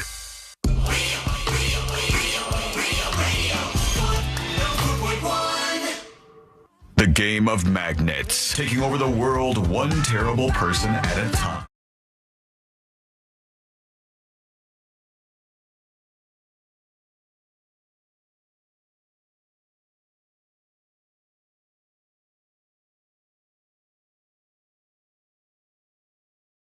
Comedy legend making a comeback. Who is it? I support this 100%. I absolutely support this 100%. Let's talk about comedy real quick here on the show if we can. One thing, we talked about Michael Richards from Seinfeld, 20 years-ish, very close to 20 years, after his viral moment where he shouted the N-word, and he said it many a time at some people up in the balcony who were heckling him. And it ended his career in the most awkward way possible. He's now making his comeback. But this person is not very controversial who's making a comeback. This person... Not very controversial. ...is lovable who's making a comeback. It's me. This person is in some legendary 90s movies that's making a comeback. This person was attacked by a hobo on the streets of New York City. Oh, yeah. This person was shrunk down so small, he was in the grass, and the grass was like 15 feet taller than him, and the kids were shrunk too. Have you even seen the movie, man? Didn't he get shrunk? Rick, which one? Honey, I Shrunk the Kids or Honey, I Shrunk the Kids Again? Yeah, two, he didn't get shrunk till Honey, We Shrunk Ourselves, which was like the prequel. Oh, the try. Oh, wow. Okay. Well, comedy legend Rick Moranis is back. And they were trying to shame him in some of the articles I saw out there, but you can't shame Rick Moranis. For what? Number one, they said he looks completely different. Like, here's one of the headlines. Honey, I'm back. Comedy legend Rick Moranis looks completely different in first movie role in 28 years. He's coming back for Spaceballs. And then I saw the photo of him. I'm like, does he look the same? He looks a little older because he is, but he looks the same. He's giving Woody Allen vibes. He is. I agree with that. He is. But he mostly looks the same. He's just Rick Moranis, the one that we know and that we love and that we want to see back on top, just like Brendan Fraser. Yeah. And I wish him the most, the best. The most best. I wish him the most best. You know, nothing good can happen, but it can only good happen. I forgot it. I forgot the clip. Celine doesn't have it handy over there. I don't think. Yeah, I do. Oh, he does. Nothing bad can happen. It can only good happen. That with Rick Moranis. I love him. He's 72 years old. He's coming back for the Spaceball sequel. I do wonder how well the Spaceball sequel is going to do since they just had a movie like this with Spinal Tap 2, and it's not a box office movie. Those kind of movies don't do well at the box office. But have you watched Spinal Tap 2? Not yet. I'm going to, though. I'm going to, because I love Spinal Tap. Like the scene with the sandwiches. I don't have a huge connection with Spinal Tap, so I haven't watched it. I need to watch both. Do you like Christopher Guest? Do you like Best in Show and all? Oh man! But Spinal Tap one is so Best funny. in Show was another one that I didn't really watch until I had already seen like Schitt's Creek. Yeah, but what about Spaceballs? Love Spaceballs. All right, come on. Spaceballs Ludicrous speed. is a friggin' classic. Yeah, let's go. I'm absolutely down for that. Ding, ding, ding, ding, ding, ding, ding. It's such a great movie, man. I don't know if young people still like this kind of stuff. I hope they do. But, all right, let's see what else we have going on out there because Rick Moranis is back and everybody's going to support that, I think, together. Some breaking news coming in, as I mentioned. Sinclair Media has made an announcement. Sinclair Media saying that they are ending their preemption of the Jimmy Kimmel Live show. Oof. And it's coming back on ABC. They said that they made some demands and then the ABC and Disney is not going to do the demands. They said, while ABC and Disney have not yet adopted these measures we've asked for, Sinclair respects their right to make those decisions. We believe measures could strengthen trust and accountability. Our decision to preempt Jimmy Kimmel Live was independent of any government interaction or influence, they assure. Free speech provides broadcasters with the right to exercise judgment as to the content of their local stations. While we understand that not everyone will agree with our decisions of programming, it is simply inconsistent to champion free speech while demanding that broadcasters air specific content. So they said we are bringing back Jimmy Kimmel Live on the Sinclair television station, ABC affiliates. So we should expect Nexstar to follow suit. I would imagine that's going to be the case, and then people can move past this great incident that happened here with Jimmy Kimmel in 2025 because it looks like most things are back to normal there. All right, we want to hear from you. Email the show. It's super easy for you to do. tips@thenewsjunkie.com. A big thanks, by the way, to Kat Beehole for the 3 gifted subs. That's awesome. You can claim, there's 2 more of them available. Claim your free Secret Show subscription thanks to Kat Beehole. There's 2 of those left over on thenewsjunkie.com. Grab them now while you can. So thanks for that. Here's an email coming in from Michelle. She says, good day, junkies. I'm cracking myself up in the car on my lunch break. The way you said hoax sniffer had me singing, here comes the hoax sniffer. Murderer. Give it a try, she says. Well, I just did. I can smell the hoaxes. I am the hoax sniffer. I am one of the best at defending myself from fake news. I wouldn't get caught up in a story about like golden tickets to heaven or something like that, for an example. I wouldn't get tripped up by by that particular story. It's been a long time, C-Lane. You've been pretty good. My mom the other day, I don't remember how it came up, but she was asking about that song, like what the words were or something, or she was asking what it was called because she wanted to listen to it on whatever streaming service she had, and she's like, the one that goes burn it up, and I was like, sing it, and she's like, burn it up, and I was like, you are going to be surprised when I tell you how wrong you have those lyrics. She was a lyrical gangster, my friend. That's all she was trying to do. Yeah. Burn it up. I am the hoax sniffer. Oh, look at that. They've just that fast. They've claimed those 2 Secret Show subscriptions. Boom. Gift more. Spread the word. And they're gone. For every single gifted sub, if you're not a subscriber already, you get to pick up one of the extra bonus items. There's like pins and magnets and stickers that you can only get from gifting Secret Shows and spreading the word. And also, Kat Beehole says, you could just call me Bill P, please. Well, I'd rather say Bill P. I would rather say that, but here I am. All right. This is an email coming in from Christine, who says, first of all, I love the show. Usually I'm a podcast listener, but I did catch a couple of segments at the beginning of the show, and I had a question. James Comey is being charged for something he did while Trump was president. If he did such a bad thing, why didn't Trump do something in 2020? After all, he was still president at that time. I think this happened when he wasn't president. This was in the middle of these terms. Anyhow, Christine. Second, not timely, but I know at one point you were sharing some fast food deals, and I figured I'd share my favorite, mostly because it's where I got lunch from today. Little Caesars has these crazy puffs that are like muffin pizzas, 4 for $3.99. What a steal! She says, make it a combo for $4.99. Pretty good. That is a good deal. I might try that. I tried something last weekend or so, and it was the perfect thing to get my attention because Papa John's has this new Papa Dipper thing that comes with a garlic sauce flight. Ooh. Oh, wow. And as soon as the word flight enters the chat. You I'm have my like, attention. yes, I would love a flight of garlic sauces. It was disappointing. But you bet your ass I ordered it because I was like, I want to try each one of these garlic sauces. Let's go. Yeah, I'll take a flight of just about anything, but I won't do that. Not that one. Meatloaf over here. I will have a flight of anything, but I won't have a flight of that. If I could just rewrite the song very quickly. Well, David, little too cumbersome on the syllables there. Is it for your remake? I would have a flight of almost anything. It's hard. But I won't have a flight of that. I tried. All right. Tips at thenewsjunkie.com. David emails. Hi, Sean and crew. You were talking the other day about your oldest listeners because we did a story about how many people over the age of 100 are in each state. And there's a shocking number, like a 10,000 or 7,000 in the state of Florida alone. And this person says, you have a 92-year-old listener.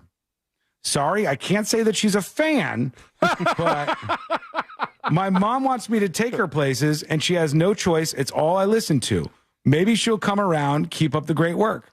Well, even if you're your mom, who's 92 years old, hello, Mom. Hey, how are you out there? We hope you're doing okay. Hi, Mom. Even if you're not a fan and just a listener at 92, we'll take it. We appreciate it. We'll try not to do things that really offend you. But, Mom, imagine all the gross things that you could put in flights. Like flights of number 3, I don't want that. Flights of blood out of that pool that the guy fell into. Wow, buddy, come on. I don't want that. Flights of, there's any number of things that are gross and I can't mention because of the FCC. But, Grandma, you don't want a flight of any of those things. You just want to hang out with us. Or at least be forced to. So thank you for being around. Flights of beer that people have put cigarettes into at the bar. Dip spit. Flights of dip spit from the bar. No, thank you. We appreciate you. Thanks, David, for spreading the word to your mom. We don't have her for long, but we've got her for a little while, and we'll take that. You ever accidentally do that at a bar?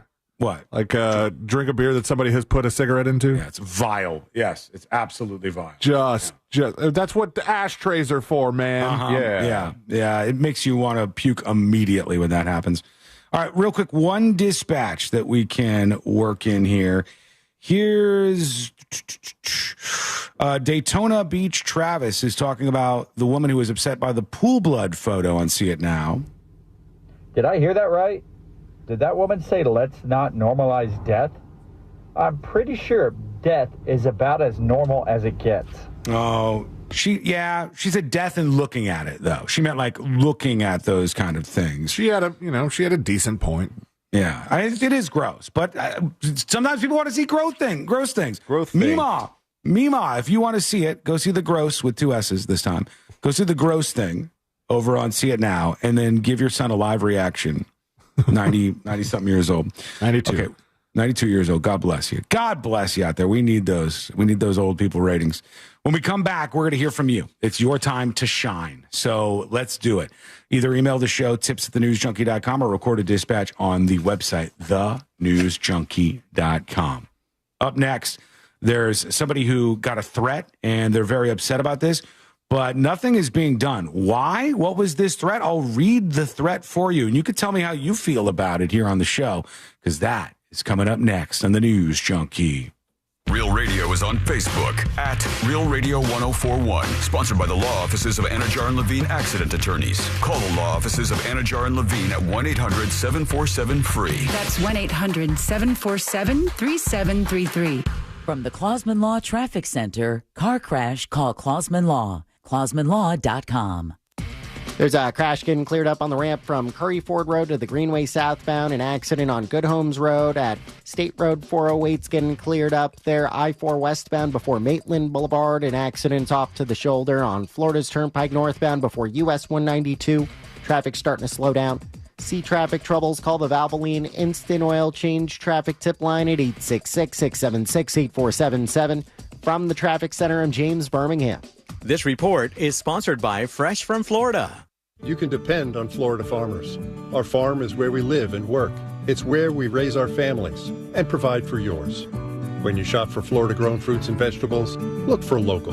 Choose Fresh from Florida, the homegrown brand of Florida farmers. If you want to buy or sell your home quickly, call Nick Lee. Download a free home buyer's guide at thenickleegroup.com. Many of you know that my inspiration for becoming an accident attorney was my brother Tim, who was rendered a quadriplegic at age 18.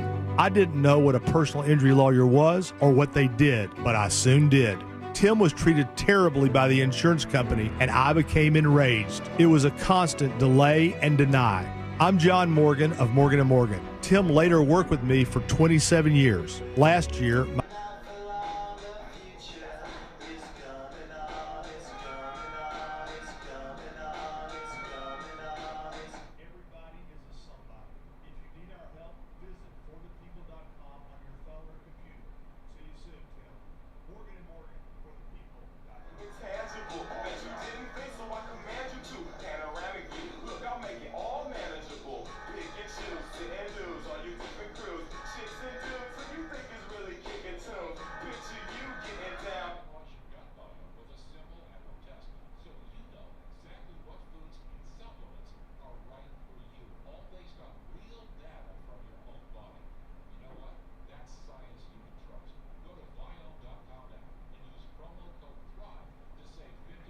All right, folks.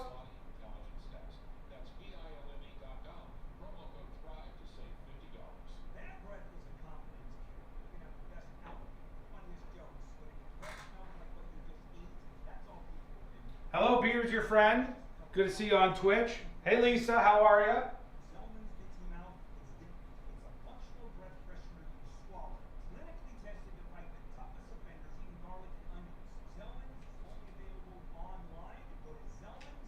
Mailbox money on the way, by the way.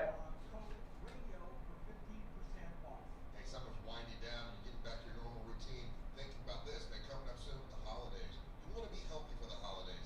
My friends at Life Imaging FLA have a great idea for you. Get over there and get that full... An interesting thing that's going on here is we have a government shutdown potentially on the horizon. And Trump has threatened that if the government shuts down, he's just going to lay off as many federal workers as they possibly can. They're going to just annihilate the federal workforce. We'll see if it gets that far. We'll see if is that an effective tactic to get the Democrats to cave? We'll see. Some breaking news, though. Somebody had asked what my thoughts were on all the military generals and admirals being called up by Defense Secretary Pete Hegseth. And I said, we don't know what's going on. We don't know what this meeting is going to be about. The Washington Post says, new details have emerged on Pete Hegseth's orders to bring all command generals and admirals in from around the world to Quantico next week. The Defense Secretary is expected to lecture about warrior ethos for less than an hour.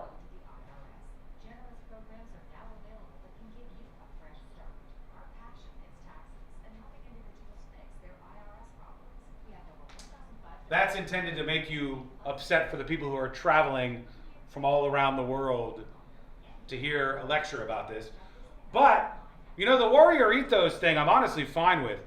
The idea that under the Biden administration, our military, our U.S. military, tried to lean into like all the woke stuff and started doing campaigns about non-binary people in the military and like started to politicize and go with like a left-wing agenda for the military was a really fucking dumb idea. Okay? For the world's most elite fighting force. That was a really dumb idea. That never should have happened. And it was just a terrible, terrible idea. And if it was an effort to increase recruiting, it was the worst idea for that I've ever heard of in my life. That said, this seems like it might be an unnecessary meeting. You still got it. But your immune system weakens as you age, making it harder to fight flu, 1 minute. RSV, and COVID-19.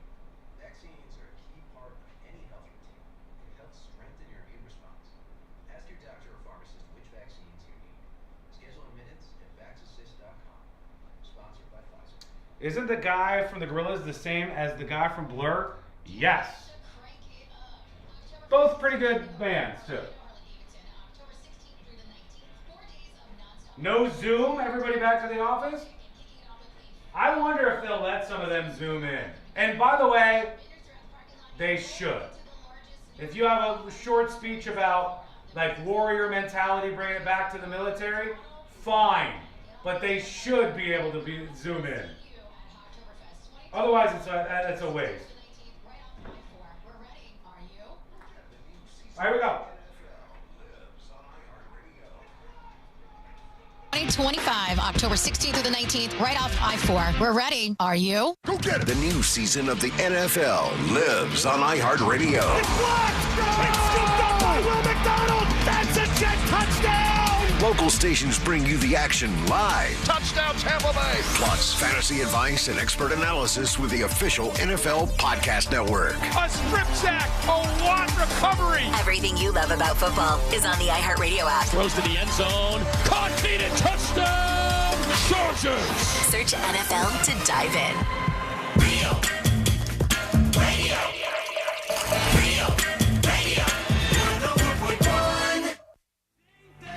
Three best friends diving into the deep end of internet culture.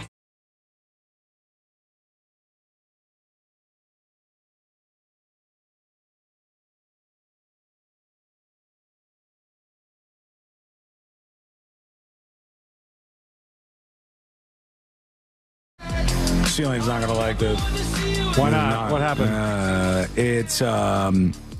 Well, you know what? Never mind. No. I just saw you have a sign behind you taking a shot at the shirt I'm wearing. I said it's a cool shirt. Yeah, but you saying cool Jaws shirt, bro, on your little sign, your little screen there so you can send messages to everybody is not actually being legit that you think my shirt is nice. I'm trying to pay you a compliment. I think it's a cool shirt. It says cool Jaws shirt, comma, bro. And you wouldn't say it that way if you actually meant it. So now I don't feel bad about the thing I was feeling bad for. All right. Now I feel good about it. Honest to God. But take away the bro, is it less? No, now it just says cool Jaws shirt, and I can tell that you're being sarcastic, that you don't like my shirt. I think it's a great shirt. I was getting tons of compliments about this shirt. You should be. It's a cool shirt. A lot of people with good feedback about it. I was feeling bad because I have this sheet that I send to Zelman each week, and it's never been so bad. It's never been so bad. Is there arrows drawn everywhere, or is it just bad penmanship? It's the worst penmanship ever. Like an adult shouldn't be able to write like this. And I have to send this to Celine. I'm so like, you can't make heads or tails of anything that's on this sheet. I know it's hard to see, but unbelievable. Folks on the radio and on podcasts, just know that even I have no idea what I've written here. It's serial killer handwriting slop, and it's bad. And if I ever have some sort of like a handwriting professional examine my handwriting, they're going to say that man did it. He killed John Benet Ramsey or whatever. Like, whoever it is that's on the loose, I'm going to be the one that they say did it. They were responsible for it. How old were you when John Benet Ramsey happened? Wait, is this a Inquisition now? Or are you? I was probably young. When did John Benet Ramsey go missing? In the 90s? I think so, yeah. I think, we all know, like, it was either the brother or the parents or something. 1996. Yeah, 96. Okay, so I was Jinx. 15 years old. I didn't do it. I was 15. Not to say I couldn't have done it at 15, but I wouldn't have done it. You know what? Forget it. Explaining is losing. Stop talking your way into it. Forget it. Let me get to this. Because speaking of handwriting analysis, there's a story about a student who was threatened and has been pulled out of school. And I want to know if you guys think that this student has been wronged here. This is from WPTV, and they talk about what happened at this Panther Run Elementary School. This little girl, she is just a kid. Lachlan Scott is in 4th grade. How old are you in 4th grade? 9. Are you 9 years old? Yeah, she's a little teeny kid. So she's very, very young. She's in 4th grade, Lachlan Scott, and she's with her mother in this interview that they did. And she has been out of her school at Panther Run Elementary since the beginning of the month because she got a threat. Her life was threatened. And the mom says, I take this kind of stuff very, very seriously. I don't want my daughter in a school when kids are threatening her. The threat said, R.I.P. girl, you'll find out why. All right. This was the threat that was given to her daughter in 4th grade. R.I.P. girl, you'll find out why. She immediately turned it in, and they did an investigation. Another girl confessed. The school had a handwriting analyst look at the note and the suspect's handwriting, and they said, we believe it's from the same person. But then the girl said, I recant my admission of guilt, and I only said so under pressure. I want you to remember these are all 4th graders, okay? These are like... I recant my admission of guilt. They said, I did this under pressure, and I really wasn't the one who was threatening the other person, and I recant that.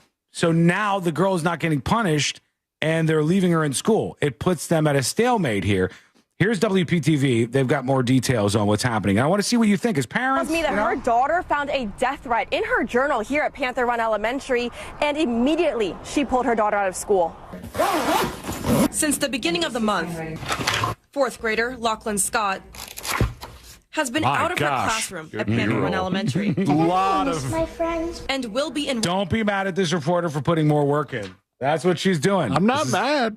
I think it's Kayla McDermott, the reporter. I see that on the sheet in front of me. I think it's her. Enrolling in virtual schooling for her own safety. My child's life was threatened, and I take it very seriously. Her mother, Brooke Scott, says another student left a threatening note for Lachlan to find while in class. She had received in her writing journal, R.I.P. girly, you'll know soon. How was it for you to open your journal and see that note? It was like really scary, and like it just made me feel like uncomfortable that someone would say that to me. Filing a police report, school officers say the suspected student admitted to writing the note. That student then retracted their confession, saying they felt threatened at the time of questioning.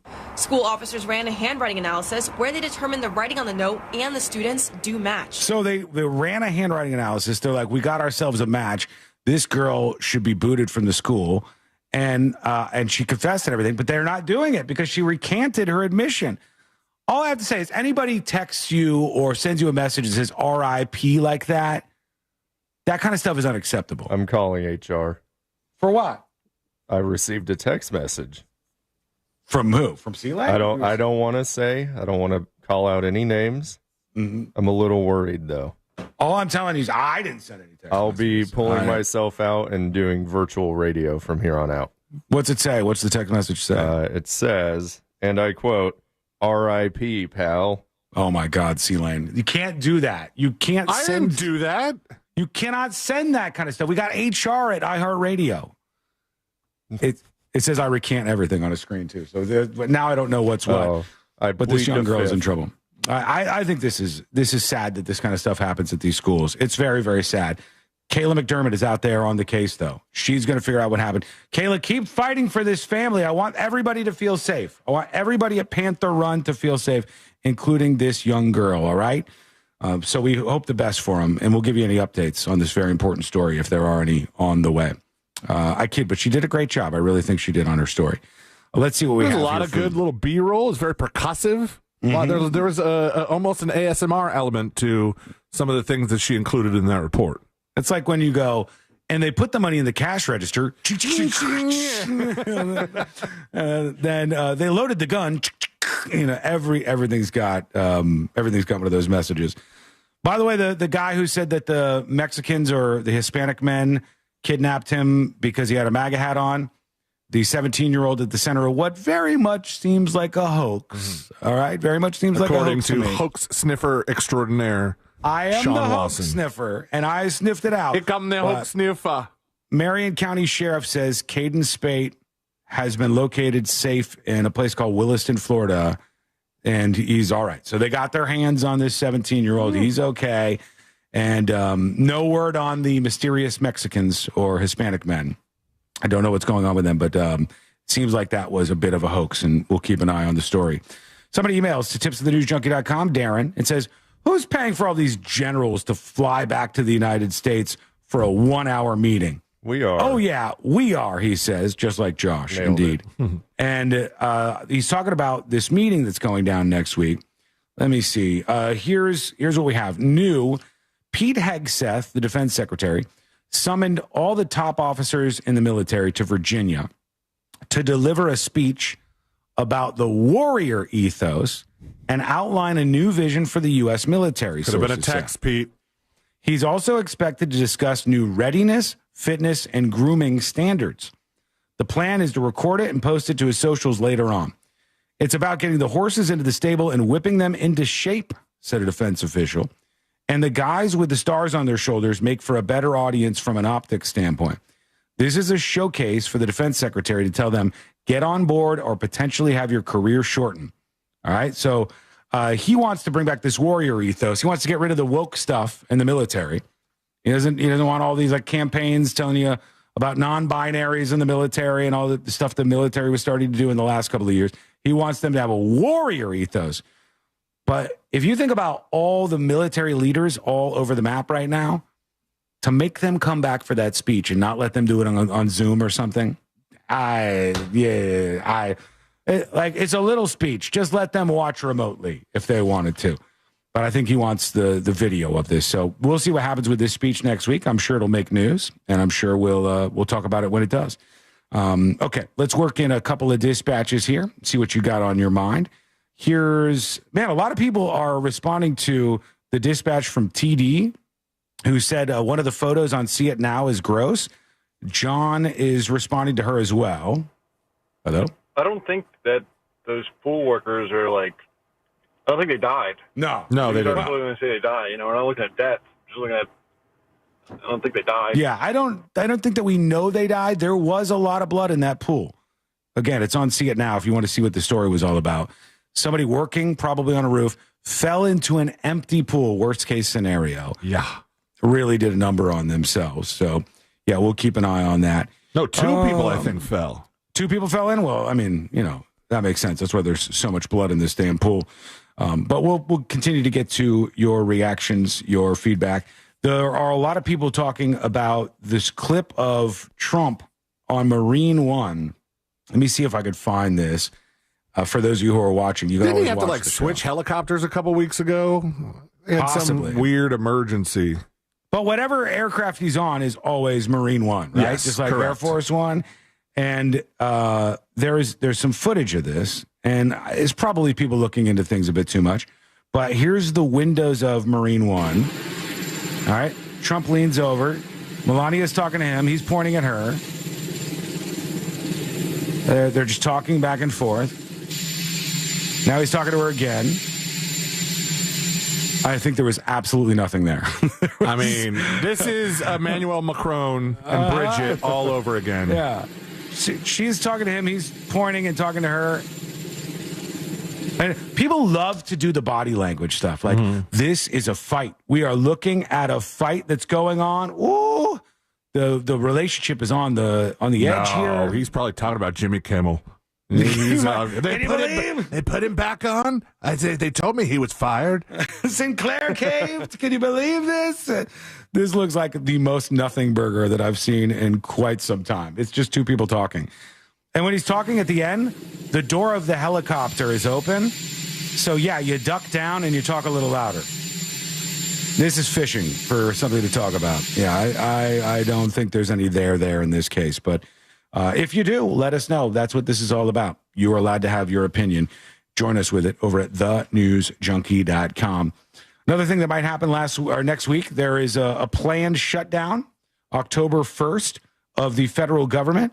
Trump says if you do it, mass layoffs of federal workers. I'll fire them. I'll get rid of them. We'll put them all on ice at the very least while you shut down the federal government. Democrats say we're not caving. Trump says try me. So there's a showdown. Democrats say at least talk to us about it. Trump says I don't care to talk to you about it. We don't want to negotiate. You got no deal. So we will have a federal government shutdown showdown next week at least, and we'll see. Shutdown showdown. Yeah, they'll put that on the Chiron, the shutdown showdown. Oh, I just realized C-Lane's little screen there is like our example of a Chiron on the show.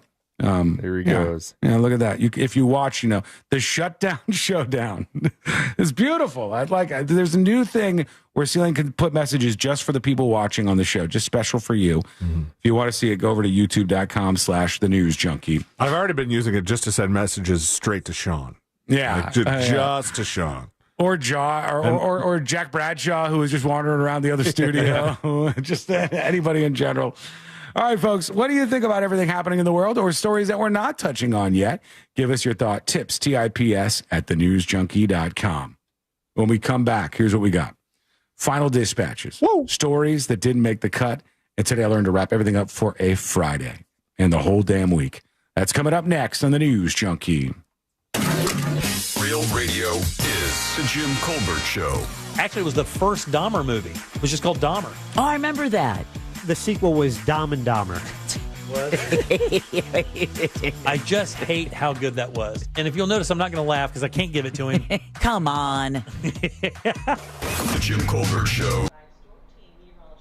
Hey, everybody. Thanks for hanging out all week long.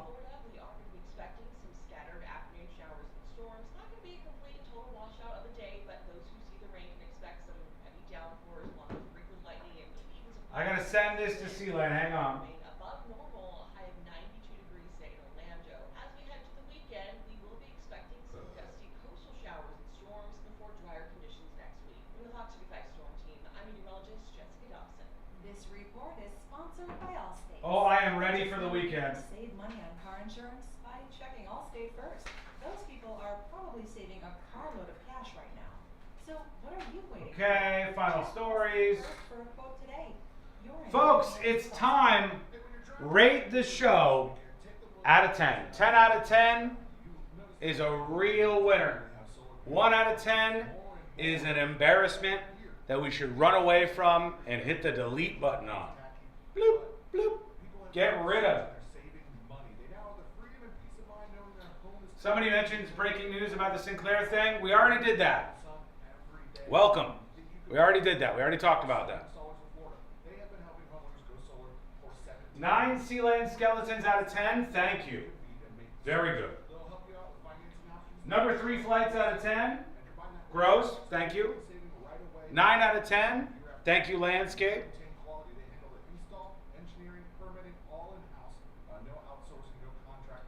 9.4 out of 10. You were pretty calm today. I'm generally a very calm person. I'm a nice, calm person.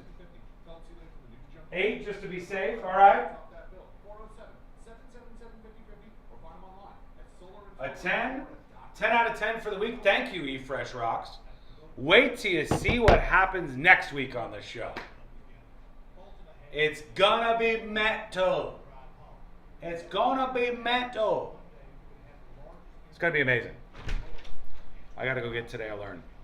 And then we'll figure out who our chatter of the week is.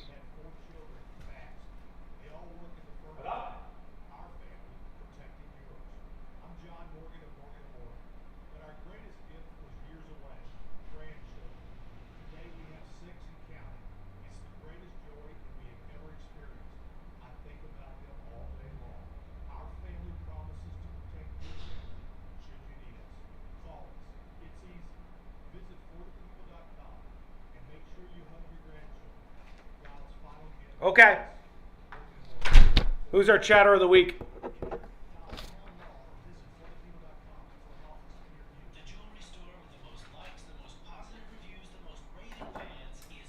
Secret shows. 5 o'clock, 5 p.m. Secret shows. Get it on thenewsjunkie.com.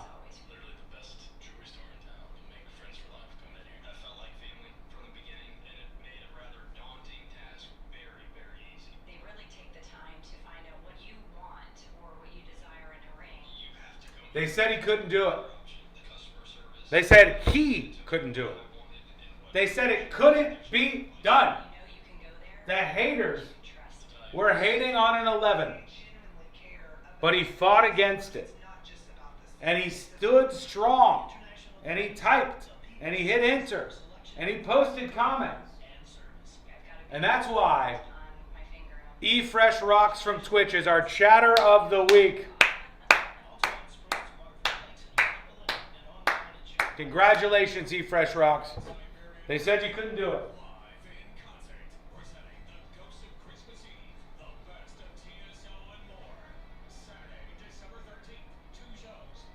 They said he couldn't do it.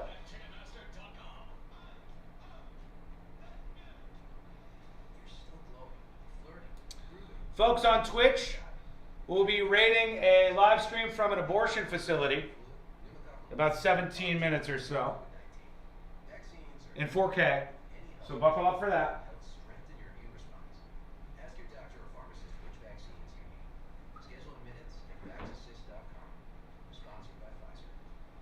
Keith, nice try. You gave it a shot.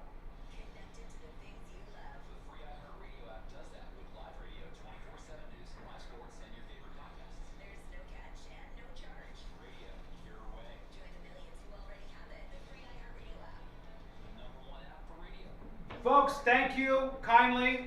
Thank you. If you wouldn't mind on the way out, if you wouldn't mind clicking that like button, click the like button on the video here, wherever it is. Click the like button on the stream. It's greatly appreciated to help spread the word. If you're not a subscriber, hit subscribe. Been stuck trying to get to whatever the next number is for quite some time, but we are seeing some growth on YouTube, and the videos are going to keep coming. So thanks for those of you watching the videos, thanks for those of you watching the stream, and thank you for liking the stream. Appreciate you. We'll see you next week.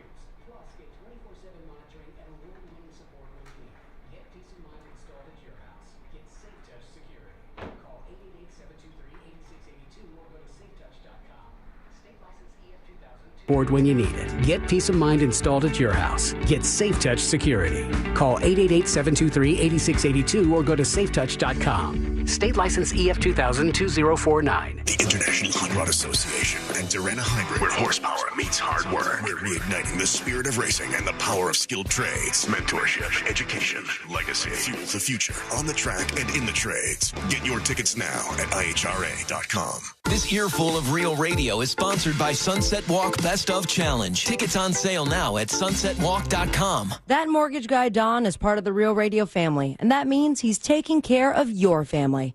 He's a stand-up guy who's looking out for you. And when you're making big life decisions like refinancing or buying your first dream home, you got to work with someone who has your best interest in mind. And it's that mortgage guy, Don. Get peace of mind right there at your fingertips by going to thatmortgageguydawn.com and work with an expert and a friend that you could trust. Don't miss the boat, compare your quote with thatmortgageguydawn.com. Radio, 104.1. Preparing you for the impending robot uprising. This is the news show.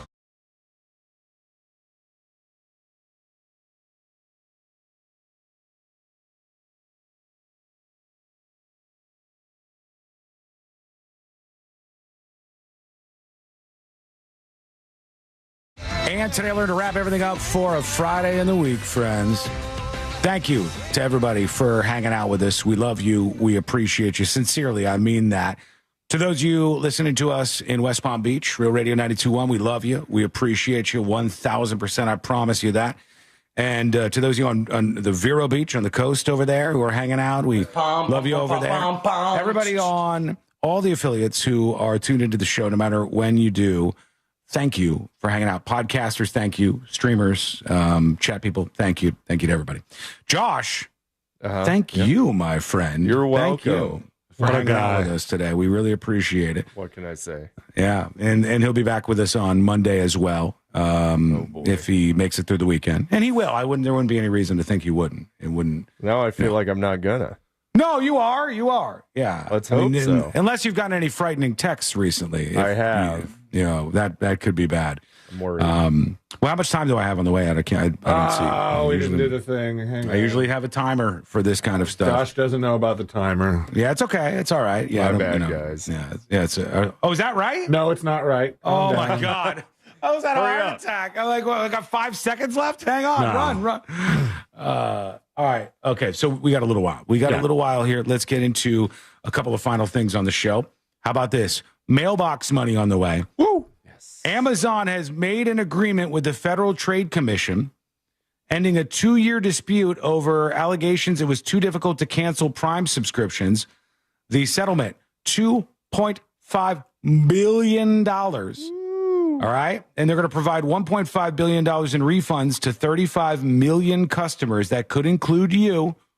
It's the largest civil penalty from the FTC, the Federal Trade Commission. And now Amazon is going to have to pay out. So we'll tell you when that's coming up for mailbox money for people who are Amazon Prime subscribers. You might be able to get your hands on some cash because they made it too difficult for them to cancel it. All right? There's a story out of KTLA, which is the slow death of the self-checkout. I don't buy it, though. Do you guys think self-checkout will be something that dies off and we go back to regular checkout? It depends. Not completely. I think the idea of having, like, pushing people towards self-checkout needs to stop. Like this, I think it's Walmart that has like one or two, Lowe's does it too, like one or two cashiers and then mostly self-checkout. That's kind of annoying. But I think having it as an option where it's kind of like, you know, if it's so, I treat it like the express lane. Yeah. Like if I don't have that much stuff. It's so easy. I like it myself. What about you, Josh? You a fan or? Yeah, it's good when it's good, but sometimes it's bad. I'm at a point now where I just go to the actual cashier to A, make my life easier, and B, keep them employed. So. I know. Well, you're doing them a solid for sure. I don't have to ask myself, you know, if I want to donate to the March of Dimes. All right. No. Yes, I don't buy that. I think that there are probably problems with self-checkout at some companies, but it ain't going anywhere. That's going to be a part of our future because they can get rid of employees unless you got too many Joshes around. He'll fight for them. And finally, a MAGA dentist is getting review bombed right now, facing a backlash after there was some clips resurfacing showing Dr. Gruel making jokes about her patients. She said she treated her Republican patients with less laughing gas so that dental work would feel more painful. I have a secret hat I use. I have a secret hat I use that says "Make your smile great again." And of course, I think she's suggesting that she was joking, but getting review bombed nonetheless online. That'll be it for us. It's time to get the hell out of here. Let's do Today I Learned. The following information may make you feel smarter, but will not actually increase your IQ. So don't get cocky. Now it's time for what we call Today I Learned. It is Today I Learned for a Friday, September 26, 2025. Today I learned this lady right here. Vanessa Carlton. Yes. That is right. Great work. The video for Vanessa Carlton's 1,000 Miles was not filmed with a green screen, even though it shows her playing the piano in all these wild places like a flatbed truck or on a beach or anything like that. No, she actually did it. They took her out there and she played the piano in all of those locations for the music video. Nice. Today I learned the dictator of Turkmenistan makes music and then you're forced to play it at all weddings in Turkmenistan, which is awesome. And finally, today I learned this group right here. Intangible. Gorillaz is right, Josh. The Gorillaz, their original bassist was sent to jail. And as a result, they hired a replacement who is somebody who used to be on the Powerpuff Girls. Somebody requested I end with this song, so I just really forced this one in there. But good band. Is that within the fictional cartoon lore of the band? It is indeed, Josh. Yes. Yeah. Thank you for hanging out with us. We do appreciate it. We'll be back on Monday.